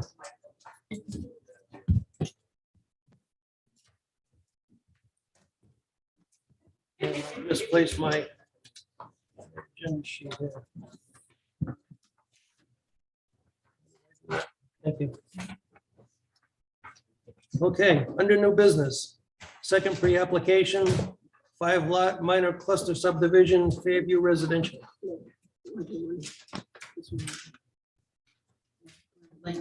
Oh, I'm sorry. Yeah, hired. So it's me. Don't threaten me with a good time. Okay. Go backwards a little bit. This will be a master plan, public informational meeting, major land development project, Atlantic Solar. Plat 7, lot 32, plat 10, lot 87, plat 11, lot 35, 0 Main Street, Atlantic Solar LLC applicant. And I see the applicant's attorney is here and at the podium. Yep, Robert Craven, I represent the project and Energy Development Partners. When we last left, I believe we had presented our case preliminarily through Sergio Sorenza from Sorenza Engineering. I'm not certain whether the board finished its questions, and I'm not certain whether any significant questions were asked from the public. So let me bring back Sergio, and he's putting together his handouts and maps that he's going to put up there for us. Okay, thank you. Yeah. Just a notepad and a pen. Thank you.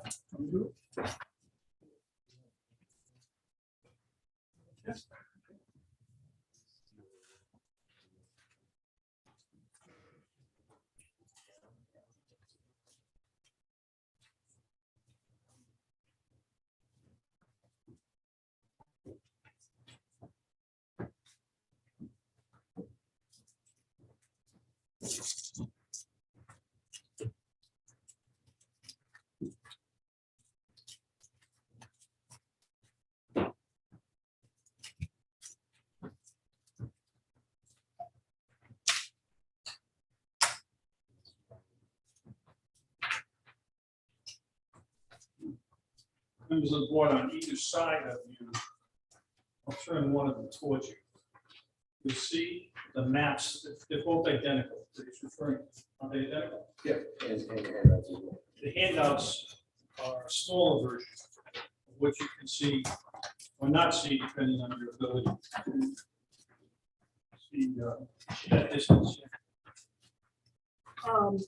Just for everyone's edification, I've received a text from our technical gentleman, Jeff, who indicates that people at the podium must speak to the mic because you can't hear out in cyberland.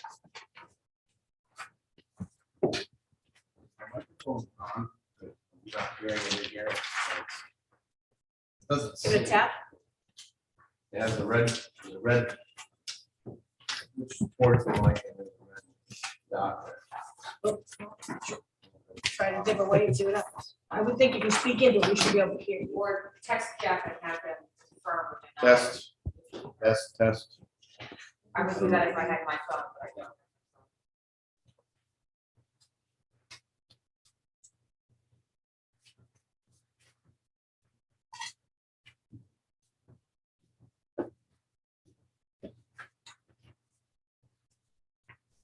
Stand by.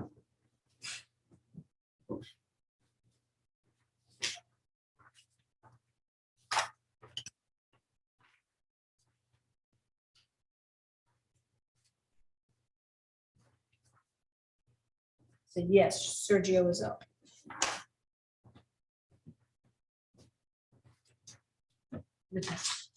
Testing 1, 2, 3. Testing 1, 2, 3.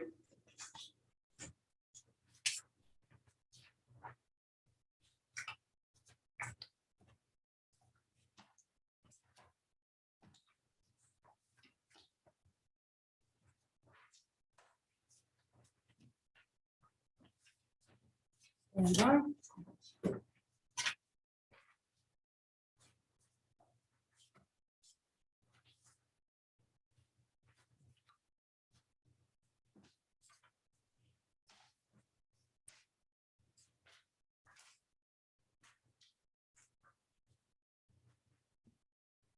Since he's about 15 seconds behind, so. That's typical. Okay. Bob said testing 1, 2, 3. Got it.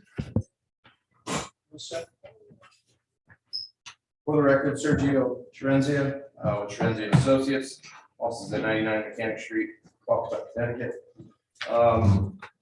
Gave a very brief testimony at our last meeting. Since then, we've made some very minor, we're contemplating very minor plan modifications. That's the plan which I provided you this evening. For the most part, the plan has not changed substantially in its size, its location, and its intensity. The red areas that have been clouded do highlight the areas that we're contemplating changes in. Bring your attention to one of the areas is a revised driveway access layout, and the second one being the revised drainage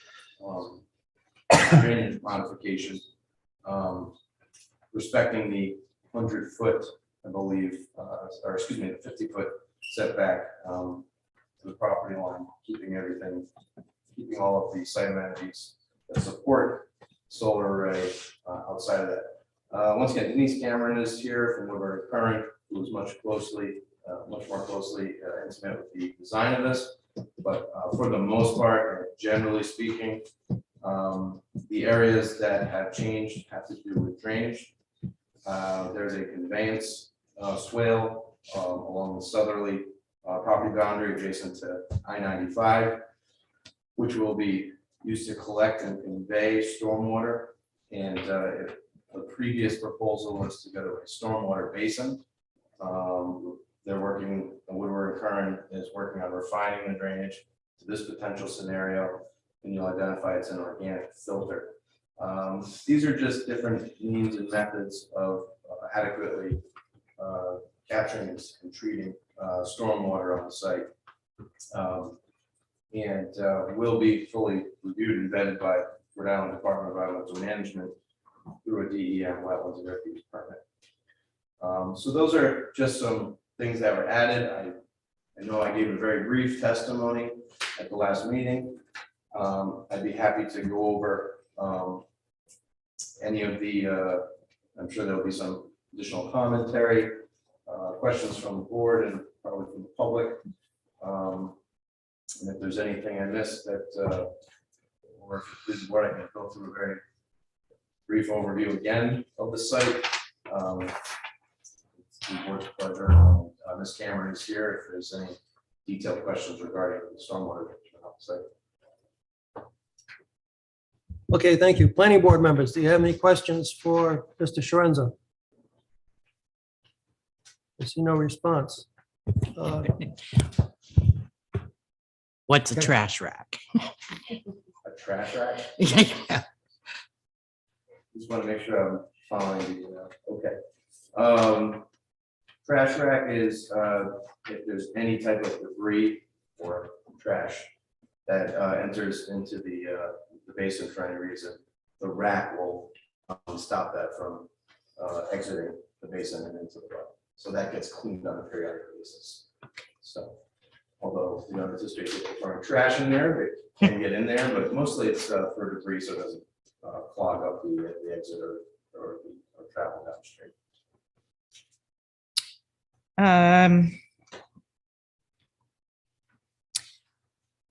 On sheet C200, it was proposed an 18-foot wide access road.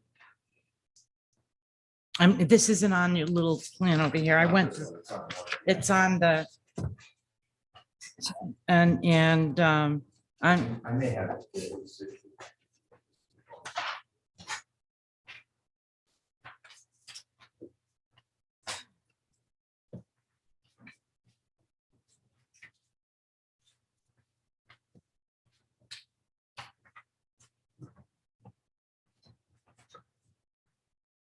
he was prepared. Same as always. Yeah. You have it in front of you? Guys? I'm good. I had nothing to do, so I just poured through every sheet. Okay, so on sheet 200, we're drawn to an 18-foot wide access road. And my question was that is going to have to be widened by a couple of feet, right, to 20, minimum of 20, or is there an issue with doing that? I don't recall what the required width is. It does have to do with emergency and fire. Right. I believe it was specified by March. Yeah. At this point in time, we are proposing an 18-foot wide road. Certainly open to comments from emergency access, and we consider a request if they felt it necessary, but as currently proposed. I think it's pretty standard in the community for these types of projects that they look for 20. Great. But, you know, they'll let you know when, if it's valid. And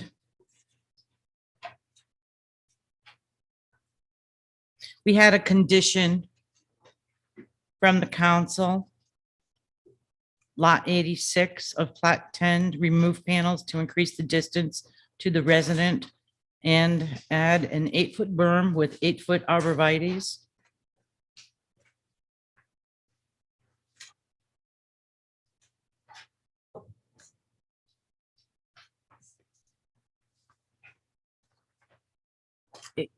You can come back on that if. We're just trying to identify, do you know a lot of 86? Just want to make sure I'm clear on the map where that is.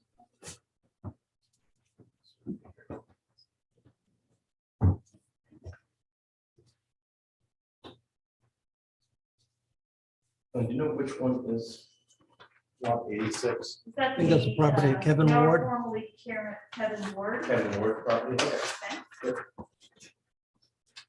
And so Sergio, there it is. would you like to point out the location of the proposed berm shown on the plan? Yeah, it is shown.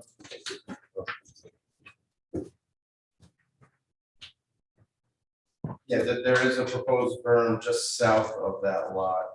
It's about 10 feet tall right now. I see And I it. believe we've been, hold on one.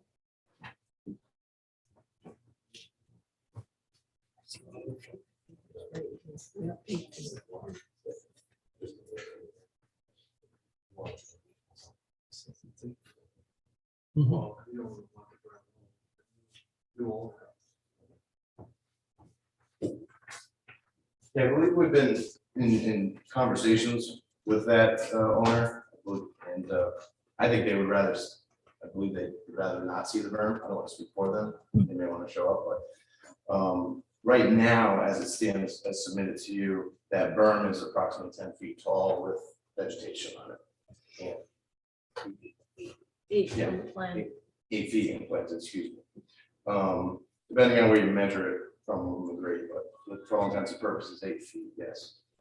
And that we planted, that's reflected on our landscape plan, which our landscape architect is here. We can discuss that if necessary. But basically, yes, that's going to create that same effect of it that we've proposed previously of a visual barrier. If we can reduce the height of that berm or eliminate it and still get the effect of the visual barrier, I think we'd be open to that. But we wanted to put our best foot forward, I believe, with that berm in that area to protect that neighbor from the goose gate.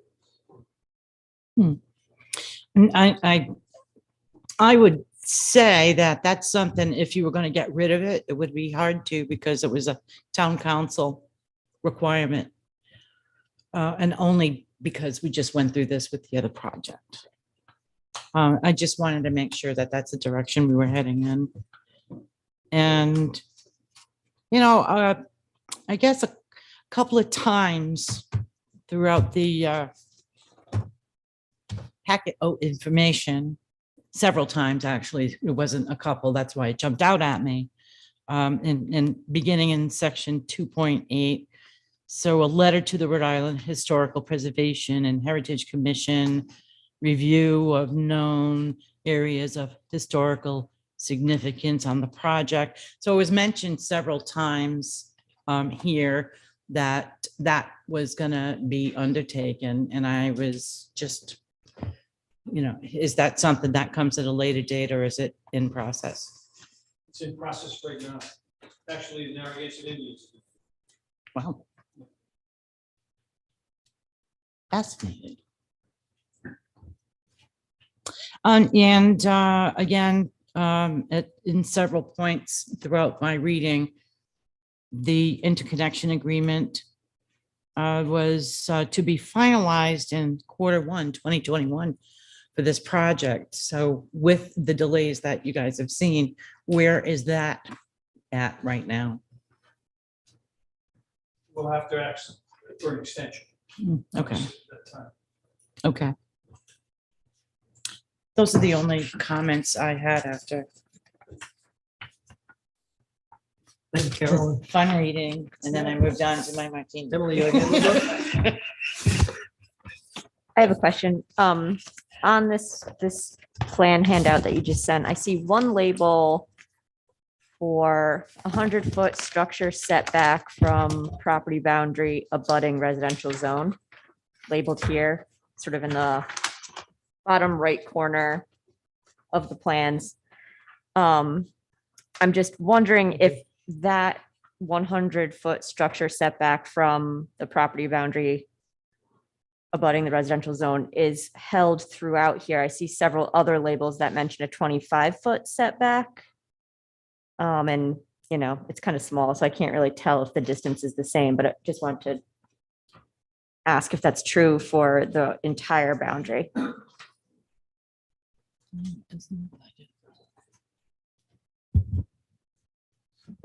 Hi, thank you. So Denise Cameron, we're in Kern. So the 100-foot setback is applicable because you are adjacent to a residential property. And there's a small triangular property, not buildable because it's so small and isolated, but it is technically part of a residential zone. So we applied that 100-foot setback from that triangular parcel. And that's why it varies a bit depending on whether or not you're adjacent to a residential parcel. The whole thing's adjacent to a residential zone, right? This is like embedded in a residential area. So where are you seeing a different setback requirement? Well, I'm seeing a label, for example, here, where I'm kind of like in the middle of the page that says 25-foot side setback. Correct. There's another one to the left of that that says 25-foot side setback. That is because there is a 25-foot side setback, but there is, in addition to that, a 100-foot setback when adjacent to residential. So I'm a belt and suspenders kind of engineer, so we show them both, but we apply the more restrictive one, which is the 100-foot setback. Okay, I guess I would just recommend clarification in the labeling then that that's actually 100-foot setback from the structure. Happy to add some. Thanks.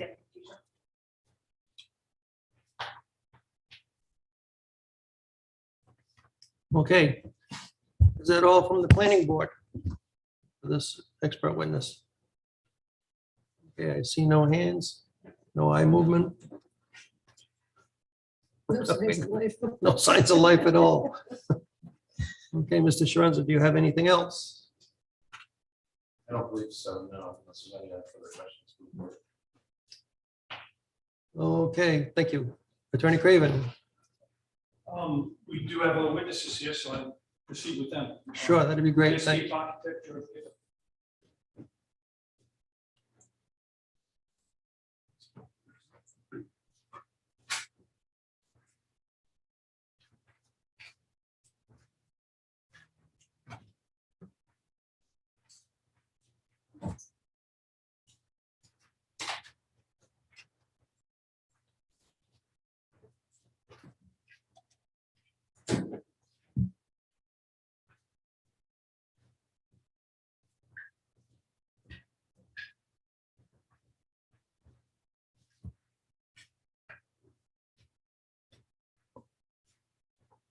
If you don't mind, George, I'd like to ask you a couple questions. What do you do for a living?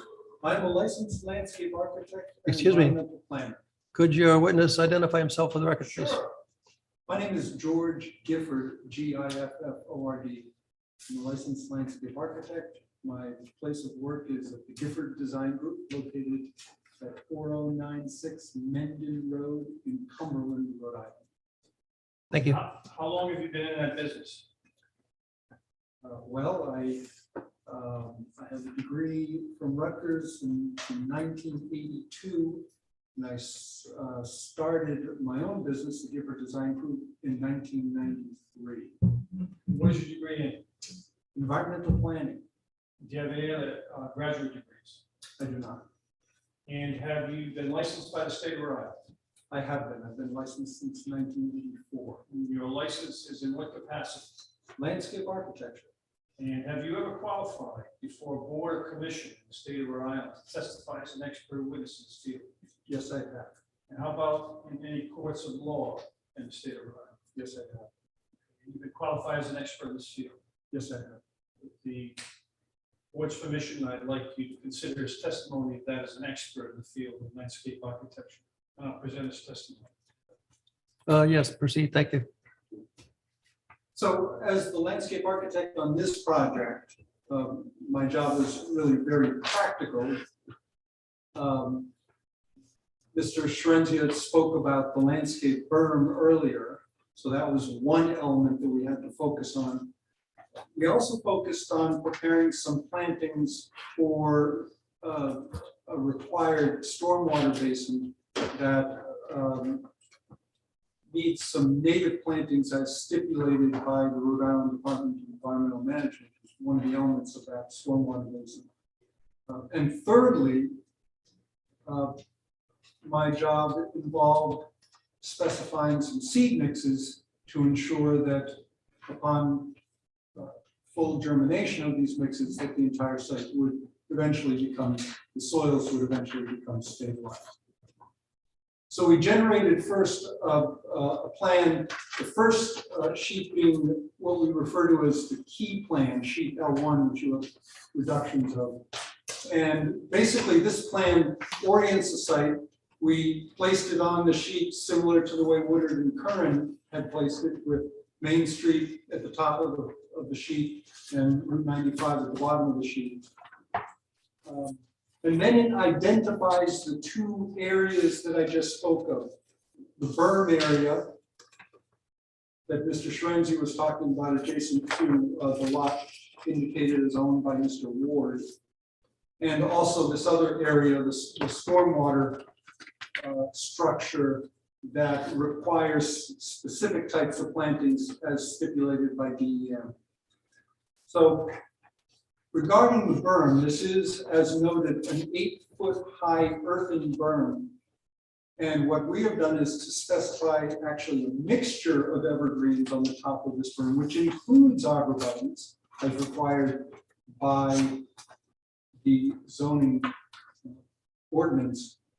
However, it is a healthier and more appropriate situation to specify a mixture of trees rather than just one species. So we chose a type of arborvitae that is deer tolerant, and then went with 3 other evergreen varieties that are even more deer tolerant than the arborvitaes are. In addition to that, on the berm, we also specified some native understories, some flowering trees, clethra, shrubs, excuse me, clethra, and some mountain laurel. Within the stormwater basin to the northeast of the site, we chose plantings that actually comes off of a listing suggested by DEM. So these are all native plantings. They're a mixture of shrubbery and native trees that serve to help to cleanse the water before the water percolates into the soils. I'd like to approach the board and just flip over to my last sheet, if I may. Certainly.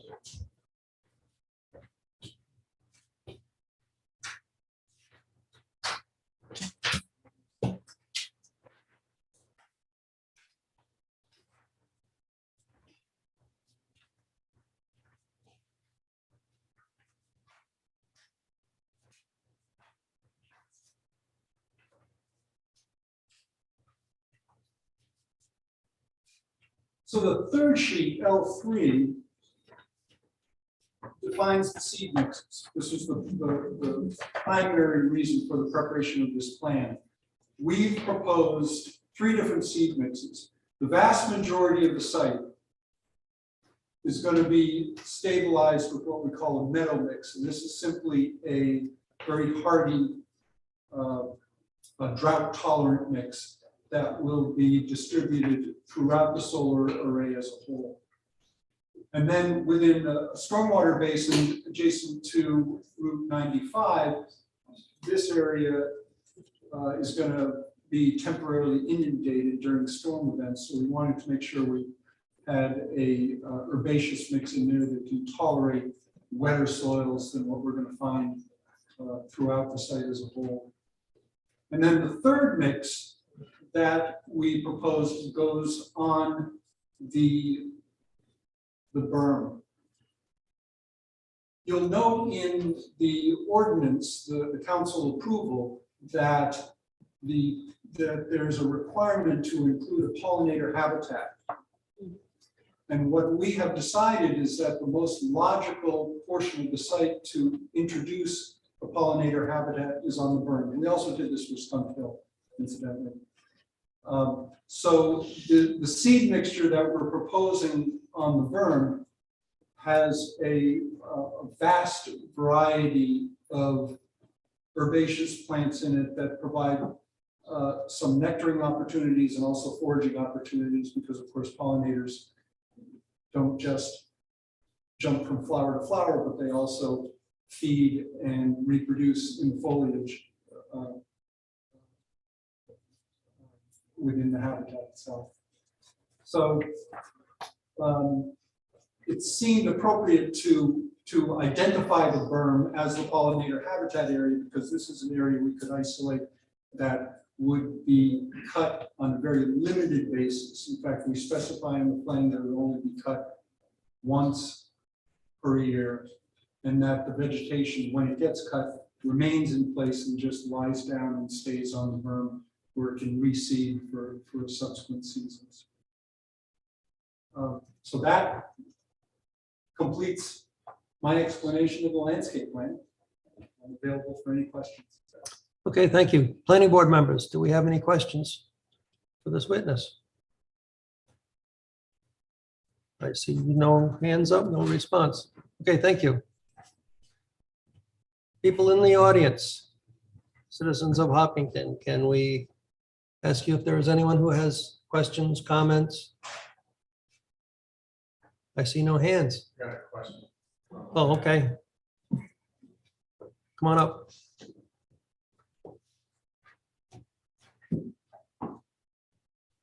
It's Eric Bittler, Wicklow Road. I'm just having trouble because of the scale of it, deciphering one aspect of the plan. There's a property belonging to Kevin Ward, Plat 10, Lot 86. It abuts the entrance from the road.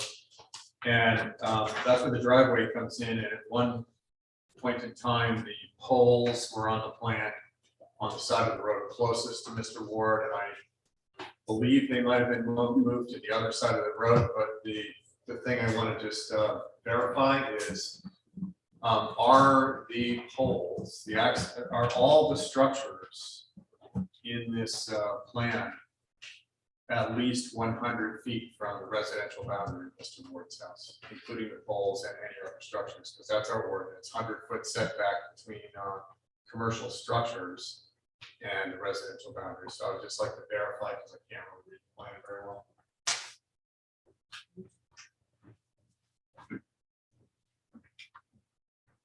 So the distance from the regulatory wetland to the property line is roughly 100 feet. So for portions as you immediately enter the site, you are within that area. However, you'll notice that the road quickly curves as soon as possible following those contours to maintain that. And that was consistent with the plans presented during Zoom. Okay, thank you. I'm sorry, I'm still confused. The response was that the wetlands lie within 100 feet of the residential property line, Mr. Ward, if I'm understanding you correctly. And then I think you said that the road does its best to stay as far away as possible, but I didn't hear you say that the structures, including the poles, are 100 feet from the property line. So true or false, are the poles and all the structures on the commercial property 100 feet from the property line? Yeah. They are. To answer your question, there is a portion of the road and the poles that are within the 100-foot setback as shown on the drawings. The setback line is shown in blue on sheet C200. Poles in the road as well. This is because there is no area that is not within that 100 foot between the wetland buffer and the property line. This is consistent with the plans that were presented during the. Thank you. Okay. So can you tell me to what extent how close is the nearest structure to Mr. Ward's property line? How much are you invading that 100-foot boundary? You said it's close, but how close? It is shown graphically, and if we're getting down to counting feet and inches, I would prefer to actually measure it and get back to you with an accurate measurement. But it's shown to scale on the drawings. Is it closer to 20 feet or 5 feet? Or can you tell from the ground? Would you care for me to? I was happy with your answer that you'd like to actually go measure it and come back with hard figures. Measurements don't lie. Thank you. And I also want to ask if a wetland crossing is a possibility. I know that would be more expensive, but the ordinance is meant to guarantee that the property owners, the residential property owners, won't be impacted by a commercial structure that abuts their site. I understand that it's, the developer doesn't or can't invade the wetland with the road, but I question whether the solution is simply to waive the rights of the residential property owner who abuts and make use of the 100-foot span to build their road and put in their poles. That ordinance is meant to protect Mr. Ward and other residential abutters who don't want this aspect. And I question whether the developer has the right to just, choose what the developer believes to be the best option here. Thank you. Now, in my foggy, dusty memory, I seem to remember in the last proposal, the poles are the jurisdiction of National Grid, not the developer. So These are the poles that go from the solar field to go connect to the grid. They're the service poles. Yes, Jen, can you speak to that? yes, please. Sure, so the poles that you see are associated with the interconnect and are the requirements for National Grid. After those poles, then it transitions down to underground. So that is consistent with the previous application, the same approach is being used here. Okay, thank you. Just so I'm clear, where those poles are placed, National Grid is going to tell you. Correct. So they can say you need 5. You can't say, no, we want 4. Correct. Okay. It's my understanding as a civil engineer, working in the solar industry for a while, it's always been National Grid that dictates those interconnection requirements, including poles and equipment. And the behavior around the wetlands. That is a DEM. Okay. Correct. So these things, excuse me, these issues are slightly out of the control of the developer and the engineers. Okay, thank you. I may, want to ask a question. Certainly, go ahead. So I would be interested in having the planning solicitor consider this question and advise the planning board accordingly. Because one of the findings of the planning board has to be that the plan that is presented and approved by you, you have to make a positive finding that the plan that you approve is consistent with all of the town ordinances. It's a town ordinance that the structures must be, 100 feet away from the residential property line. Now, clearly, this does not satisfy the ordinance. I don't know, I'm not an attorney, whether National Grid has eminent domain or some other, exception to that. So that's why I'd like the solicitor to advise the board whether or not the board really has the latitude to approve a plan that doesn't satisfy the town ordinance. And the solution, it seems to me, should be that the developer has to find some way to satisfy the town ordinance and National Grid. But I don't think it's appropriate for residents and butters to waive their rights to this protection of this ordinance. But I will leave that to the solicitor to consider the question and maybe get back to us all. Thank you. As I'm understanding, being a layman and all, and not an attorney or engineer, the young lady who's the engineer said that where it becomes the jurisdiction of the developer, they will be underground. Am I correct in that assumption? Did I hear that correctly? Yes, go back up, miss. You could just state your name again, please. Denise Cameron, civil engineer, working current. My understanding is that as soon as National Grid would allow an underground line, it will become underground. Okay, thank you. From my layman perspective, if the ordinance that was voted on by the town council did not take into consideration what National Grid or DEM is going to dictate for this site, is the developer required to follow the ordinance or the law?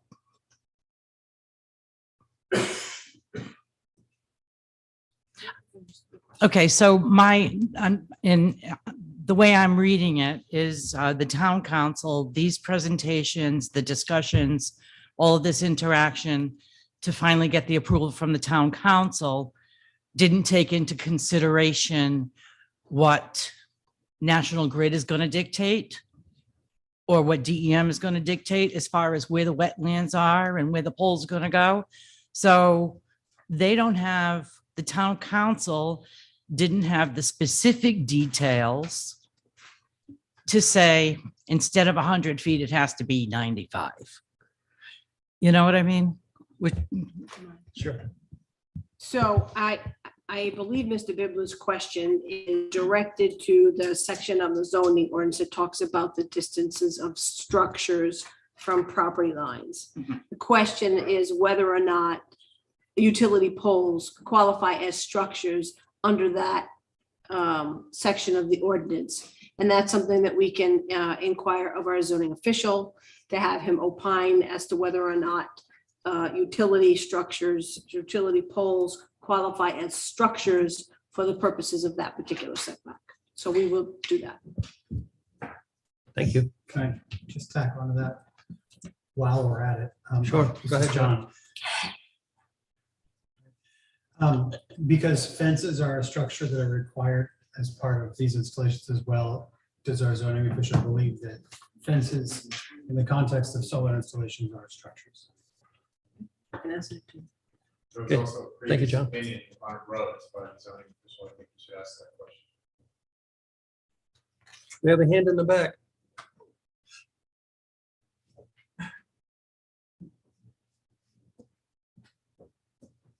Eastern Tap Fenton Hill is a pre-existing path from Route 3 going into this project.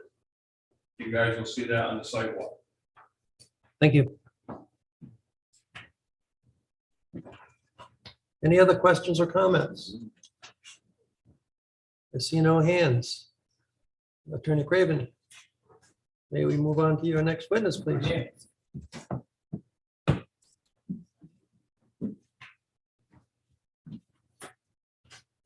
We met Mark Tremblay earlier today to answer some questions about habitat. He's got an initial presentation on Atlantic Solar.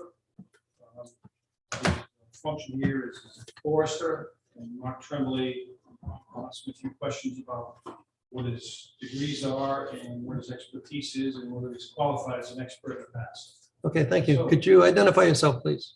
Yes, I'm Mark Tremblay, consultant forester. Okay, thank you. And do you have a professional license form? Yes, I have a national certification as certified forester and license in the appropriate states, of Mass and Connecticut. And have you ever had the opportunity to qualify as an expert in this field? Yes, I have. Before boards and commissions? Before this very board and several others. And how about the Superior Court or the District Court? Yes. Federal courts as well? No. And specifically, what does a forester do when you're not testifying before boards and commissions? And reading the grass? Forest to prevent forest fires. What do you do? Well, as a consultant, my clients are woodland owners, farmers, et cetera, that own woodlots. And I help them with written forest management plans. Some of them qualify for farm forest open space, this current use assessment program. I help landowners implement those plans by marking trees for harvest, thinnings, implementing wildlife habitat projects on the property, controlling invasive plants, et cetera. Some of that work takes place through the USDA, Natural Resource Conservation Service, service provider through that. A lot of it is just one-on-one with these forest landowners.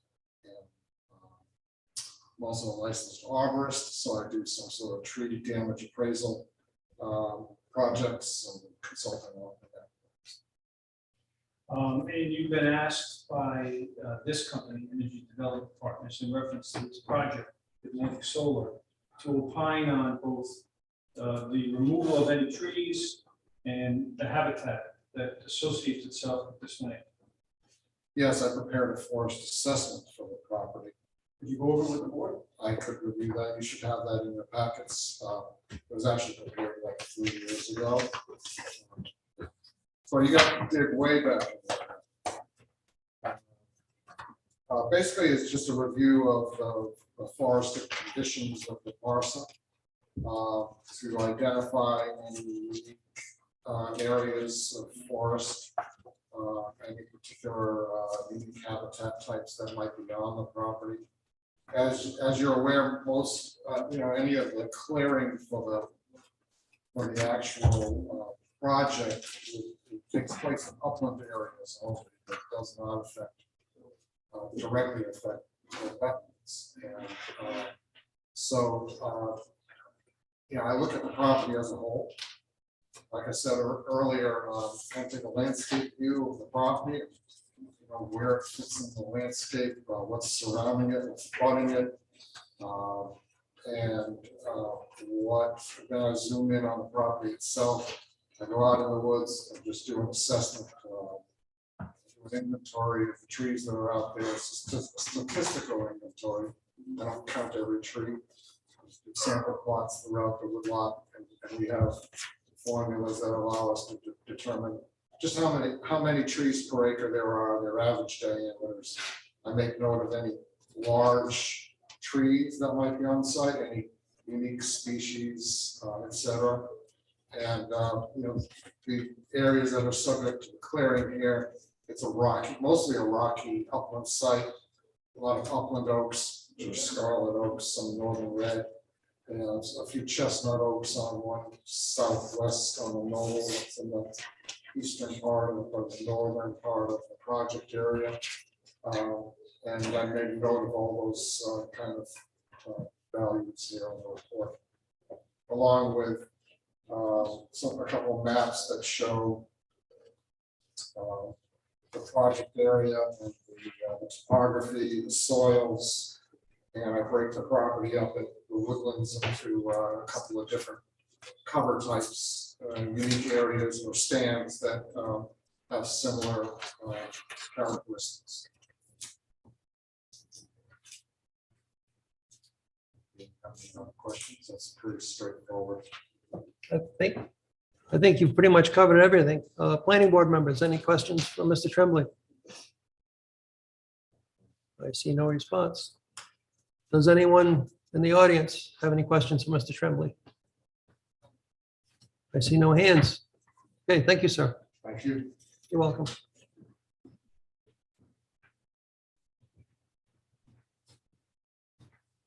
I think that's all the testimony we have for this stage. If there's any further questions, I have, obviously, Denise is here. Sergio's still here, but I think everybody is presented.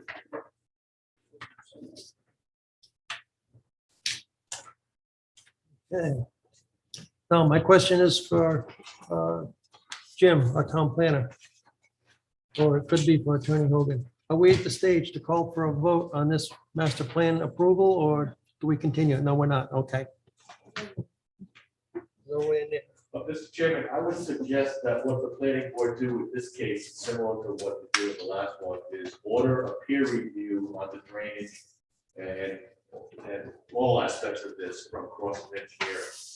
And yes, continue this matter, this public informational meeting to the February 2nd planning board meeting. That should give Crossman a little bit of an opportunity to dive into this and come back with a comprehensive analysis of it for that meeting. And again, have the decision period extended to February 9th. Okay, sounds good. Now, do we need a motion to ask for the peer review, or can we just request that? It should be a motion. Okay, thank you. I will entertain a motion. I'll make a motion that we request peer review from Crossman Engineering on all aspects of the project. Continue the public informational meeting to February 2nd at 6 p.m. at this location and extend the decision period to February 9th. Thank you. We have a motion. Do we have a second?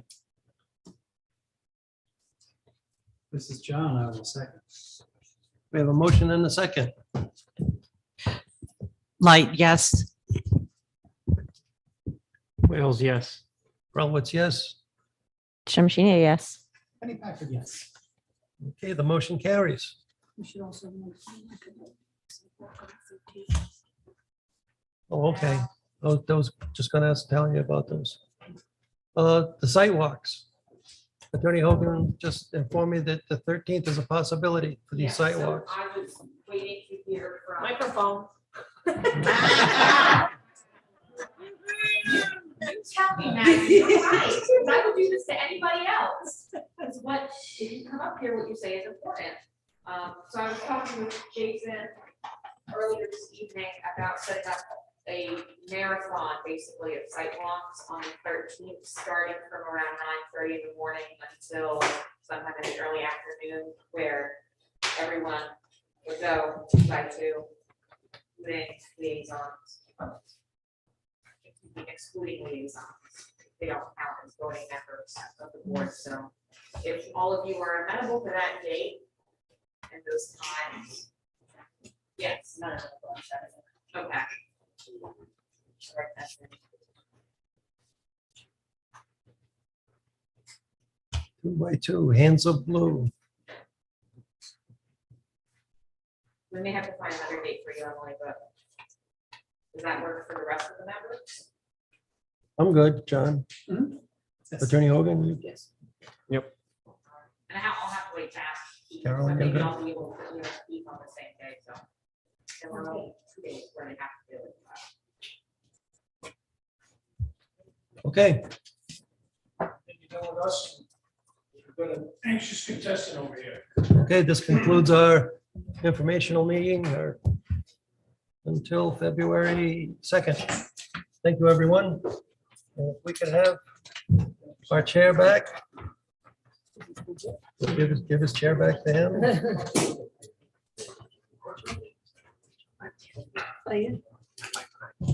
All the smart people are. That's That's all right.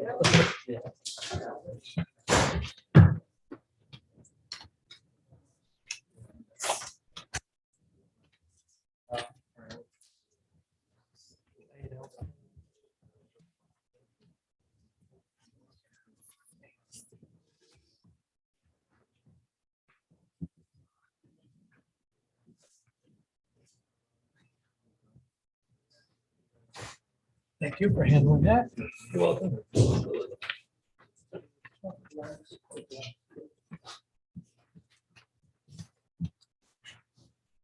I also have an easel. Share with me. It's a little older. Oh, well, it's fresh in my mind. Emily, this would put you on deck for December, is that correct? Sure, yeah. Okay. Just so we're all on the same page. If there's any conflict that comes up on your part, if you just Yeah. email me or give me a call or something, that'd be great. Sounds perfect, thanks. You're welcome, thank you. So next item on the agenda, under new business. A second pre-application, 5-lot minor cluster subdivision, Fairview Residential Cluster, AP 28, lots 113 and 113B, 0 and 46 Fairview Avenue, Brushneck Cove Investments LLC, and S&L Family Properties LLC applicant. David Johnson, attorney for the applicants.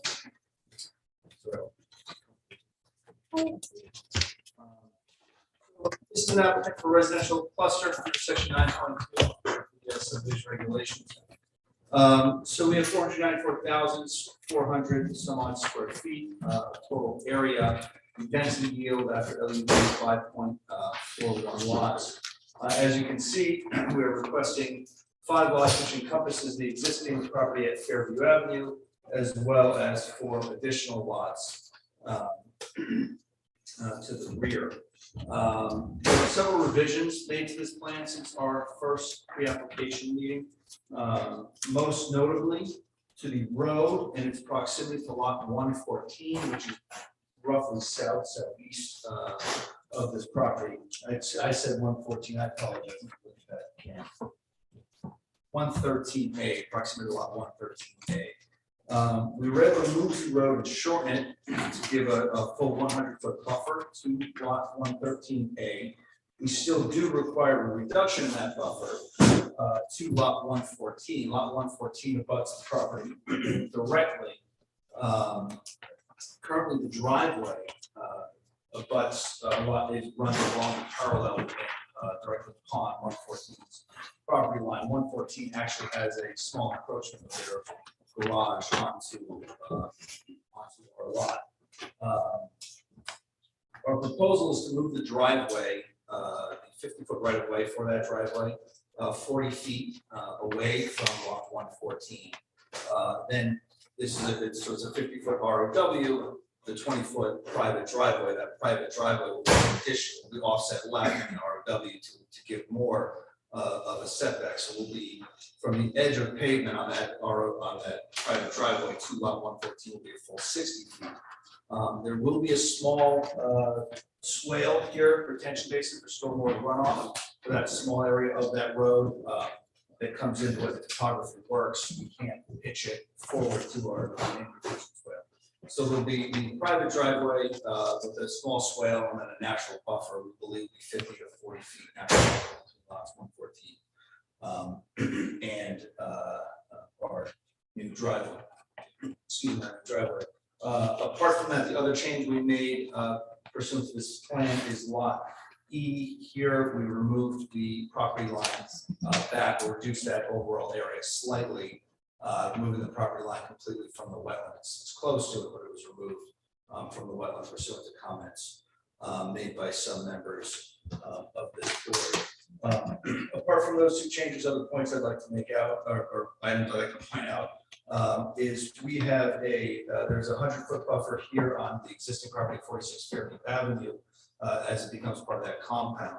Again, we'll need some relief from that. There we are proposing a no-cut buffer to codify and deed restrict the current brush line, which you can see here. We have dropped in here a line at 50 feet as a no-cut buffer to buffer 46 Fairview Ave from any others.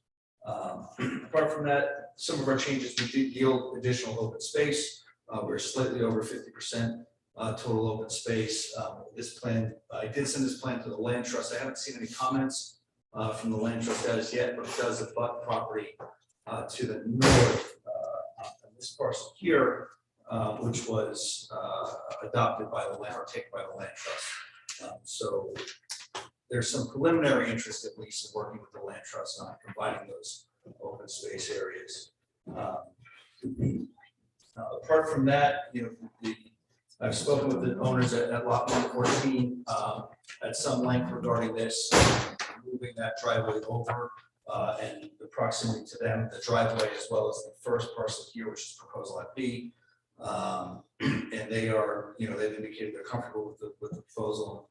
I would anticipate, they may be here or at least submit something written at the preliminary phase, but we have been working quite closely with them. They are the most impacted neighbor. And we feel we've been able to modify the plan slightly to achieve some of their goals as well, which is more or less a lack of impact on their property, on their life. And that's really, in the sake of keeping this brief and laid out, that's really all I have. I'd like to more or less open the discussion with members of the board for any comments or feedback or anything we may be able to do to achieve anything the board may desire.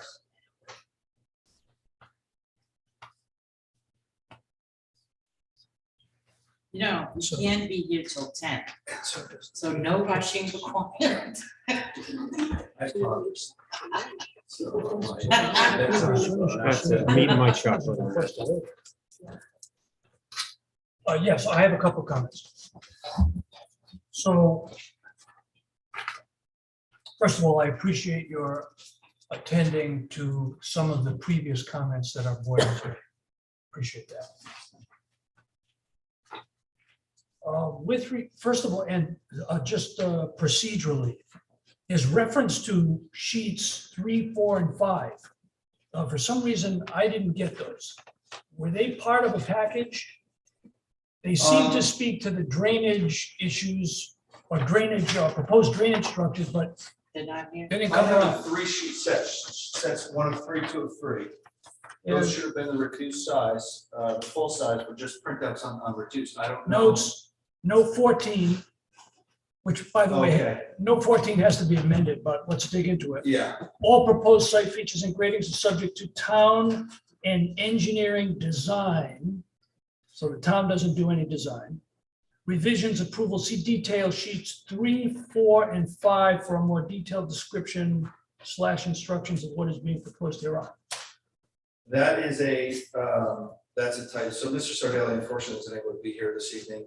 He's our surveyor. No problem. So those sheets don't exist. Those sheets don't No, exist. no That's a typo from an old note. so I No problem, apologize for no that. I did problem. bring that to his Copy and attention. paste command.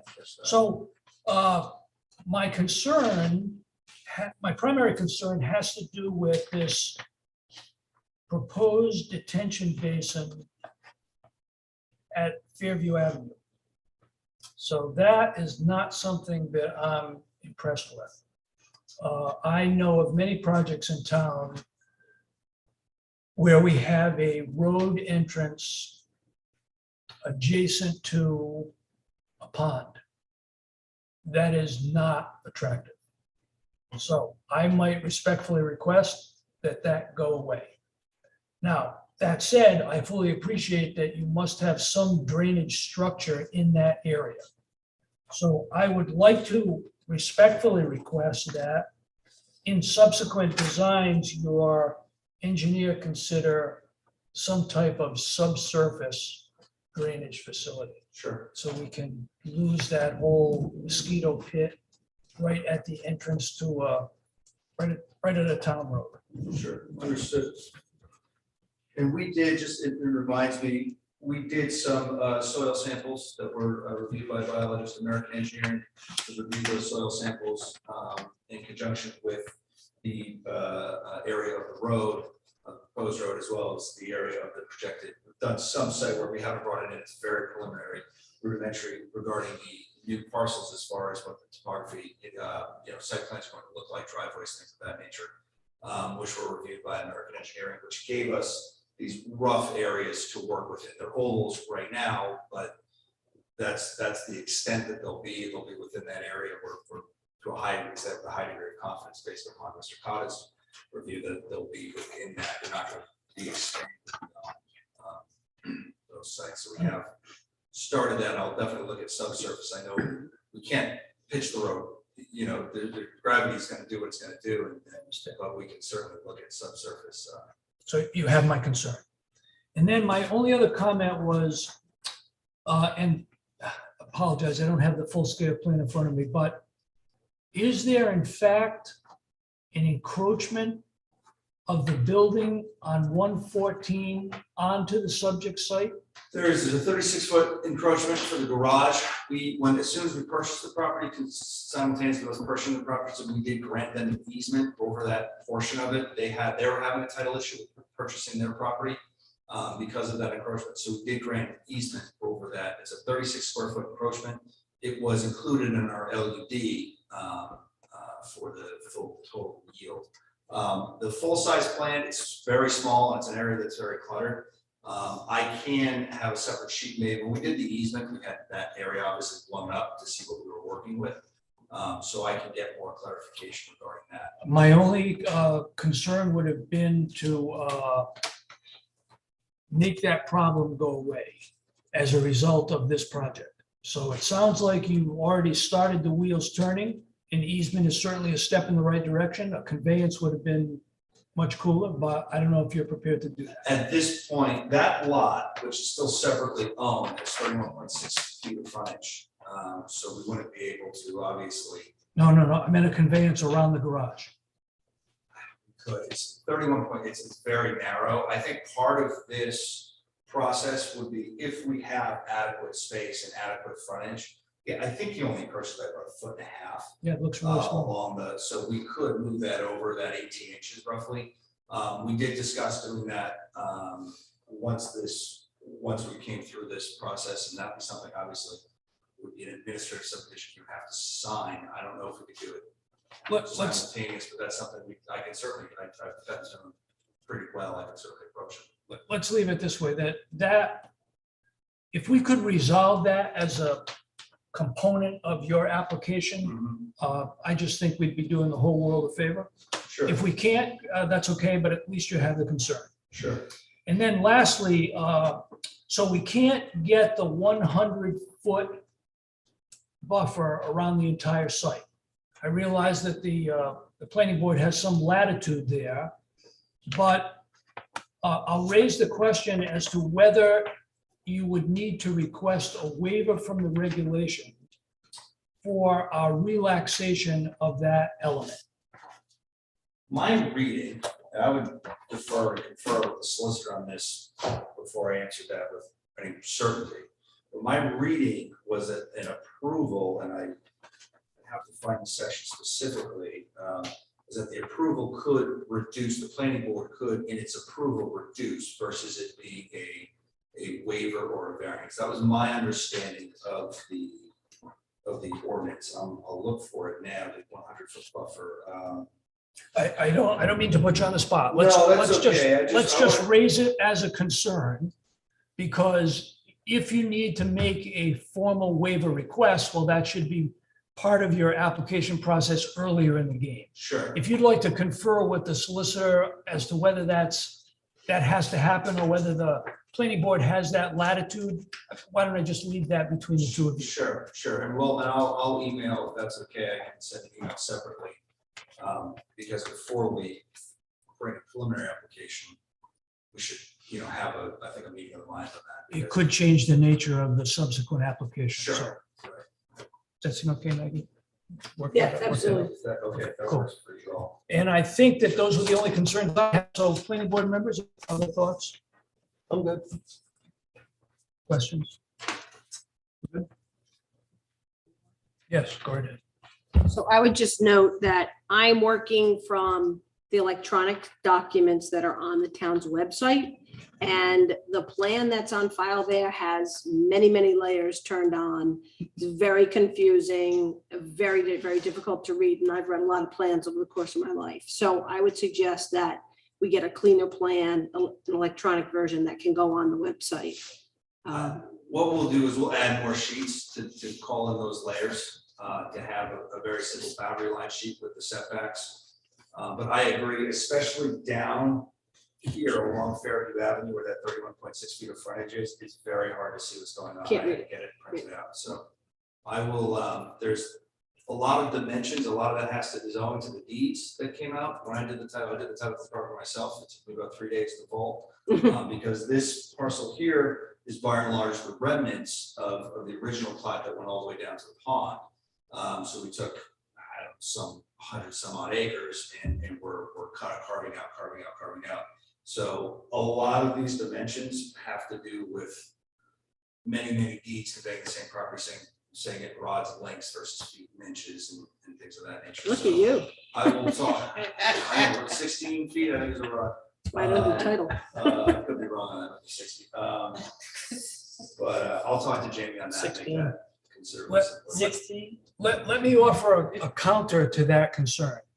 While I get that, and I think the public deserves a, I don't know, let me call it a more skeletal version. I also appreciate that folks that make maps are obligated to depict all kinds of data. And I'm not really an advocate for eliminating things. I would much rather keep that plan, because I'm sure Jamie knows that it complies with whatever surveyors need to do. But let's have a simplified plan in addition that addresses the solicitor's concerns, which I think are quite valid. Yeah, there's a lot of stuff going on. The public doesn't really, I don't want to say they don't care, but if we could make that a little bit easier to read, everybody's better. Yeah, so we'll add a sheet to that plan, which simplifies. And the other thing I'd like to do is just call out each parcels, especially along this frontage, the existing and the proposed frontage much more clearly. So we'll have that on next. So Jim, anything on your end? Anything else? Jim, I'd just like to mention that in the interest of consistency, on several subdivisions recently, the planning board has the power to reduce that 100-foot buffer without actually asking for a formal waiver. I quote the language from the solicitor, but we've already done it. I can cite a couple of projects where that was done. That's number one. Number two, I would agree with the solicitor that I was having an awful time trying to confirm the 257.59 feet for frontage on 113B. And as I look at this, I'm trying to really figure out where the property line is for 113B. Is that a right of way over a lot, or is that right of way separate from the lot? That right of way is the lot. So that 31 feet of frontage there is not a right of way. That's the actual land out of the deed descriptions. So there's the property has 31 feet. The frontage, the driveway encompasses. I think I say in the narrative it encompasses that. It's probably incorrect. It's probably inaccurate. The driveway is probably about 20 feet wide, but it is. It's not a right of way. It's an old cart path, frankly, or a dirt gravel road, which is on that parcel of land. Again, this lot was created out of deduction. So as the lot was reduced off and cut off, I think the last piece was cut off in the 40s or 50s. Just post-war era, a lot of people were buying these houses, these small lots. That what was left, that the 10 acres or so with that 30 foot of frontage there was left for that access. These were all cut up. Yeah, so my question would be, where does, I mean, you have two radii with that right of way that's there, okay? So what I want to know is, where does the frontage for 113B begin and end? Okay, I'm sorry, you're talking on the proposed right of way, the proposed drive? Mm-hmm. Okay, I will clarify that. So the, that will be part of the common space. So lot 113, which is proposed lot A, ends at what will be the north westerly portion of that 50-foot right of way. That would also be the property line of 113A, and that would be the subdivision, the homeowners association would then begin there. So that's right of way is basically an easement over 113B. No, the lot line would move. It would go down to 225 feet in width. I believe it would go down to 225 feet in width, proposed lot A. And that corner of that boundary line would start at the 50-foot right of way entry for the subdivision. So the right of way would not be over proposed lot A, it would be adjacent to proposed lot A. So like I said, you've got a radii there of 25 feet. So if again, I was trying to, come up with how you get 257.59 narrative. First sentence under proposed lot A. Yeah. I mean, you look at 200 feet. First of all, you got 200 feet. Then you got 31 point, looks like 59. And then the beginning of your radius starts there. So 200 feet, again, this is why I wanted it clear. All right, and we'll get this clear. You have 200 feet to a point, and then there's a 115.97 feet. Just below that, it's down almost in the middle of here. You have 115.97. That gives you current existing front of roughly 315 feet. So we're proposing to move that lot line back somewhat substantially to mark, which still complies with the RFR 80 zone, and also doesn't necessitate the need for easement over one of the property owners in the subdivision parcel, which is what we thought would be preferred rather than having an easement over an individual person's property. The lots are standalone. Well, again, I'm still having trouble following this because I don't see an end point and a beginning point for that 115 foot that you mentioned there. So I mean, we can go over that with Jamie at some point. Yeah. I just want to know where something begins and ends with the dimension. And I was having a bear of a time trying to figure out how to add, what numbers were added up to get 257.59. Right. I was having trouble. Okay, I will, I'll make sure Jamie gets that amended and clarified. And that is something, again, he gave me a little bit of kickback as far as trying to clarify some of these numbers, but that's something, again, we're gonna add a sheet to try to clarify. So the right of way adjacent to 113 B is the property line, is that what you're saying? Yes. Okay, and then so the radius down at the bottom there, that's also the property is inside that radius? Yes. Okay, so we don't, all right, so I'd like to know, if that's the case, I'd like to know the distance from where that radius hits Fairview and then goes over to lot 113C. That in my mind is the frontage for that, and it's not 257. That's, all right. I'll clarify that. I don't know, is it?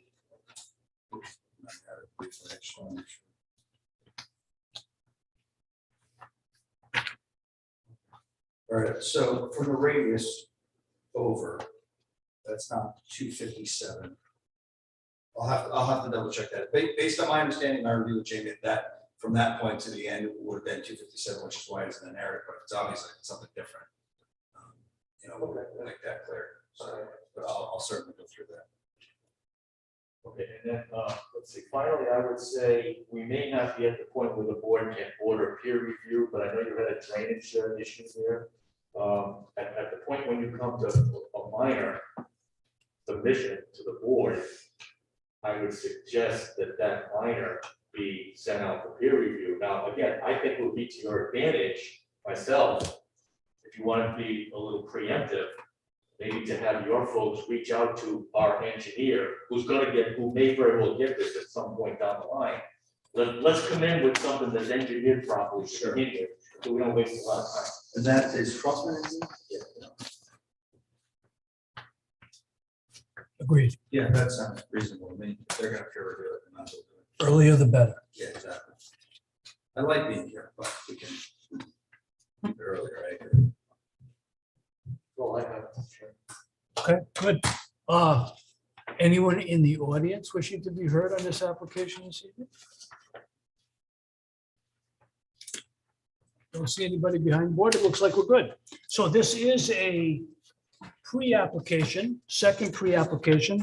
No decision needs to be rendered. The big question is, do you have everything you need to go forward? I believe so. We'll start moving on this, go back and as quickly as we can. Outstanding. Very good. Thank you so very much. much. I appreciate all your time tonight. Really do. Thank you. All right, moving forward. Solicitors report. Solicitors report, the Revity appeal has been decided and the planning board's decision was upheld. The zoning board issued a lengthy 10-page decision. I thought it was well crafted, and we'll see what happens next on that. On the issue of the Stone Ridge appeal, the oral argument started on that matter. I went and the applicant went, or the objector, I should say, the appellant went first, I went next. And then there was insufficient time for Mr. Landry to go. So that has been continued to December because we all had conflicts for November. So it's progressing. So I would anticipate that there would not be a decision in that till January or February from the zoning board is what I would guesstimate. Good, thank you. Planners report. Nothing to report here. Correspondence and updates. Public forum. Nah, you're up there. You're up there, really. Sharon, no? Nothing, not even a good time? Date of the next meeting, December 1. If there's nothing else that can legitimately come before us, I'm prepared to motion to adjourn. I'd like to make a motion, we adjourn this meeting. I have a motion. Second. I have a second. Any further discussion? Hearing none. All in favor? Aye. Aye. Aye. Shamshini, yes. Yes. Very good. Thank you all. Did I not see you before? Everybody have a great holiday. Thank you. Thank you. You're not gonna see us. And good luck with your classes. Well, I slew your dark chocolate, so you can have this one. Come on. Never offer a fat guy chocolate, they'll always take it.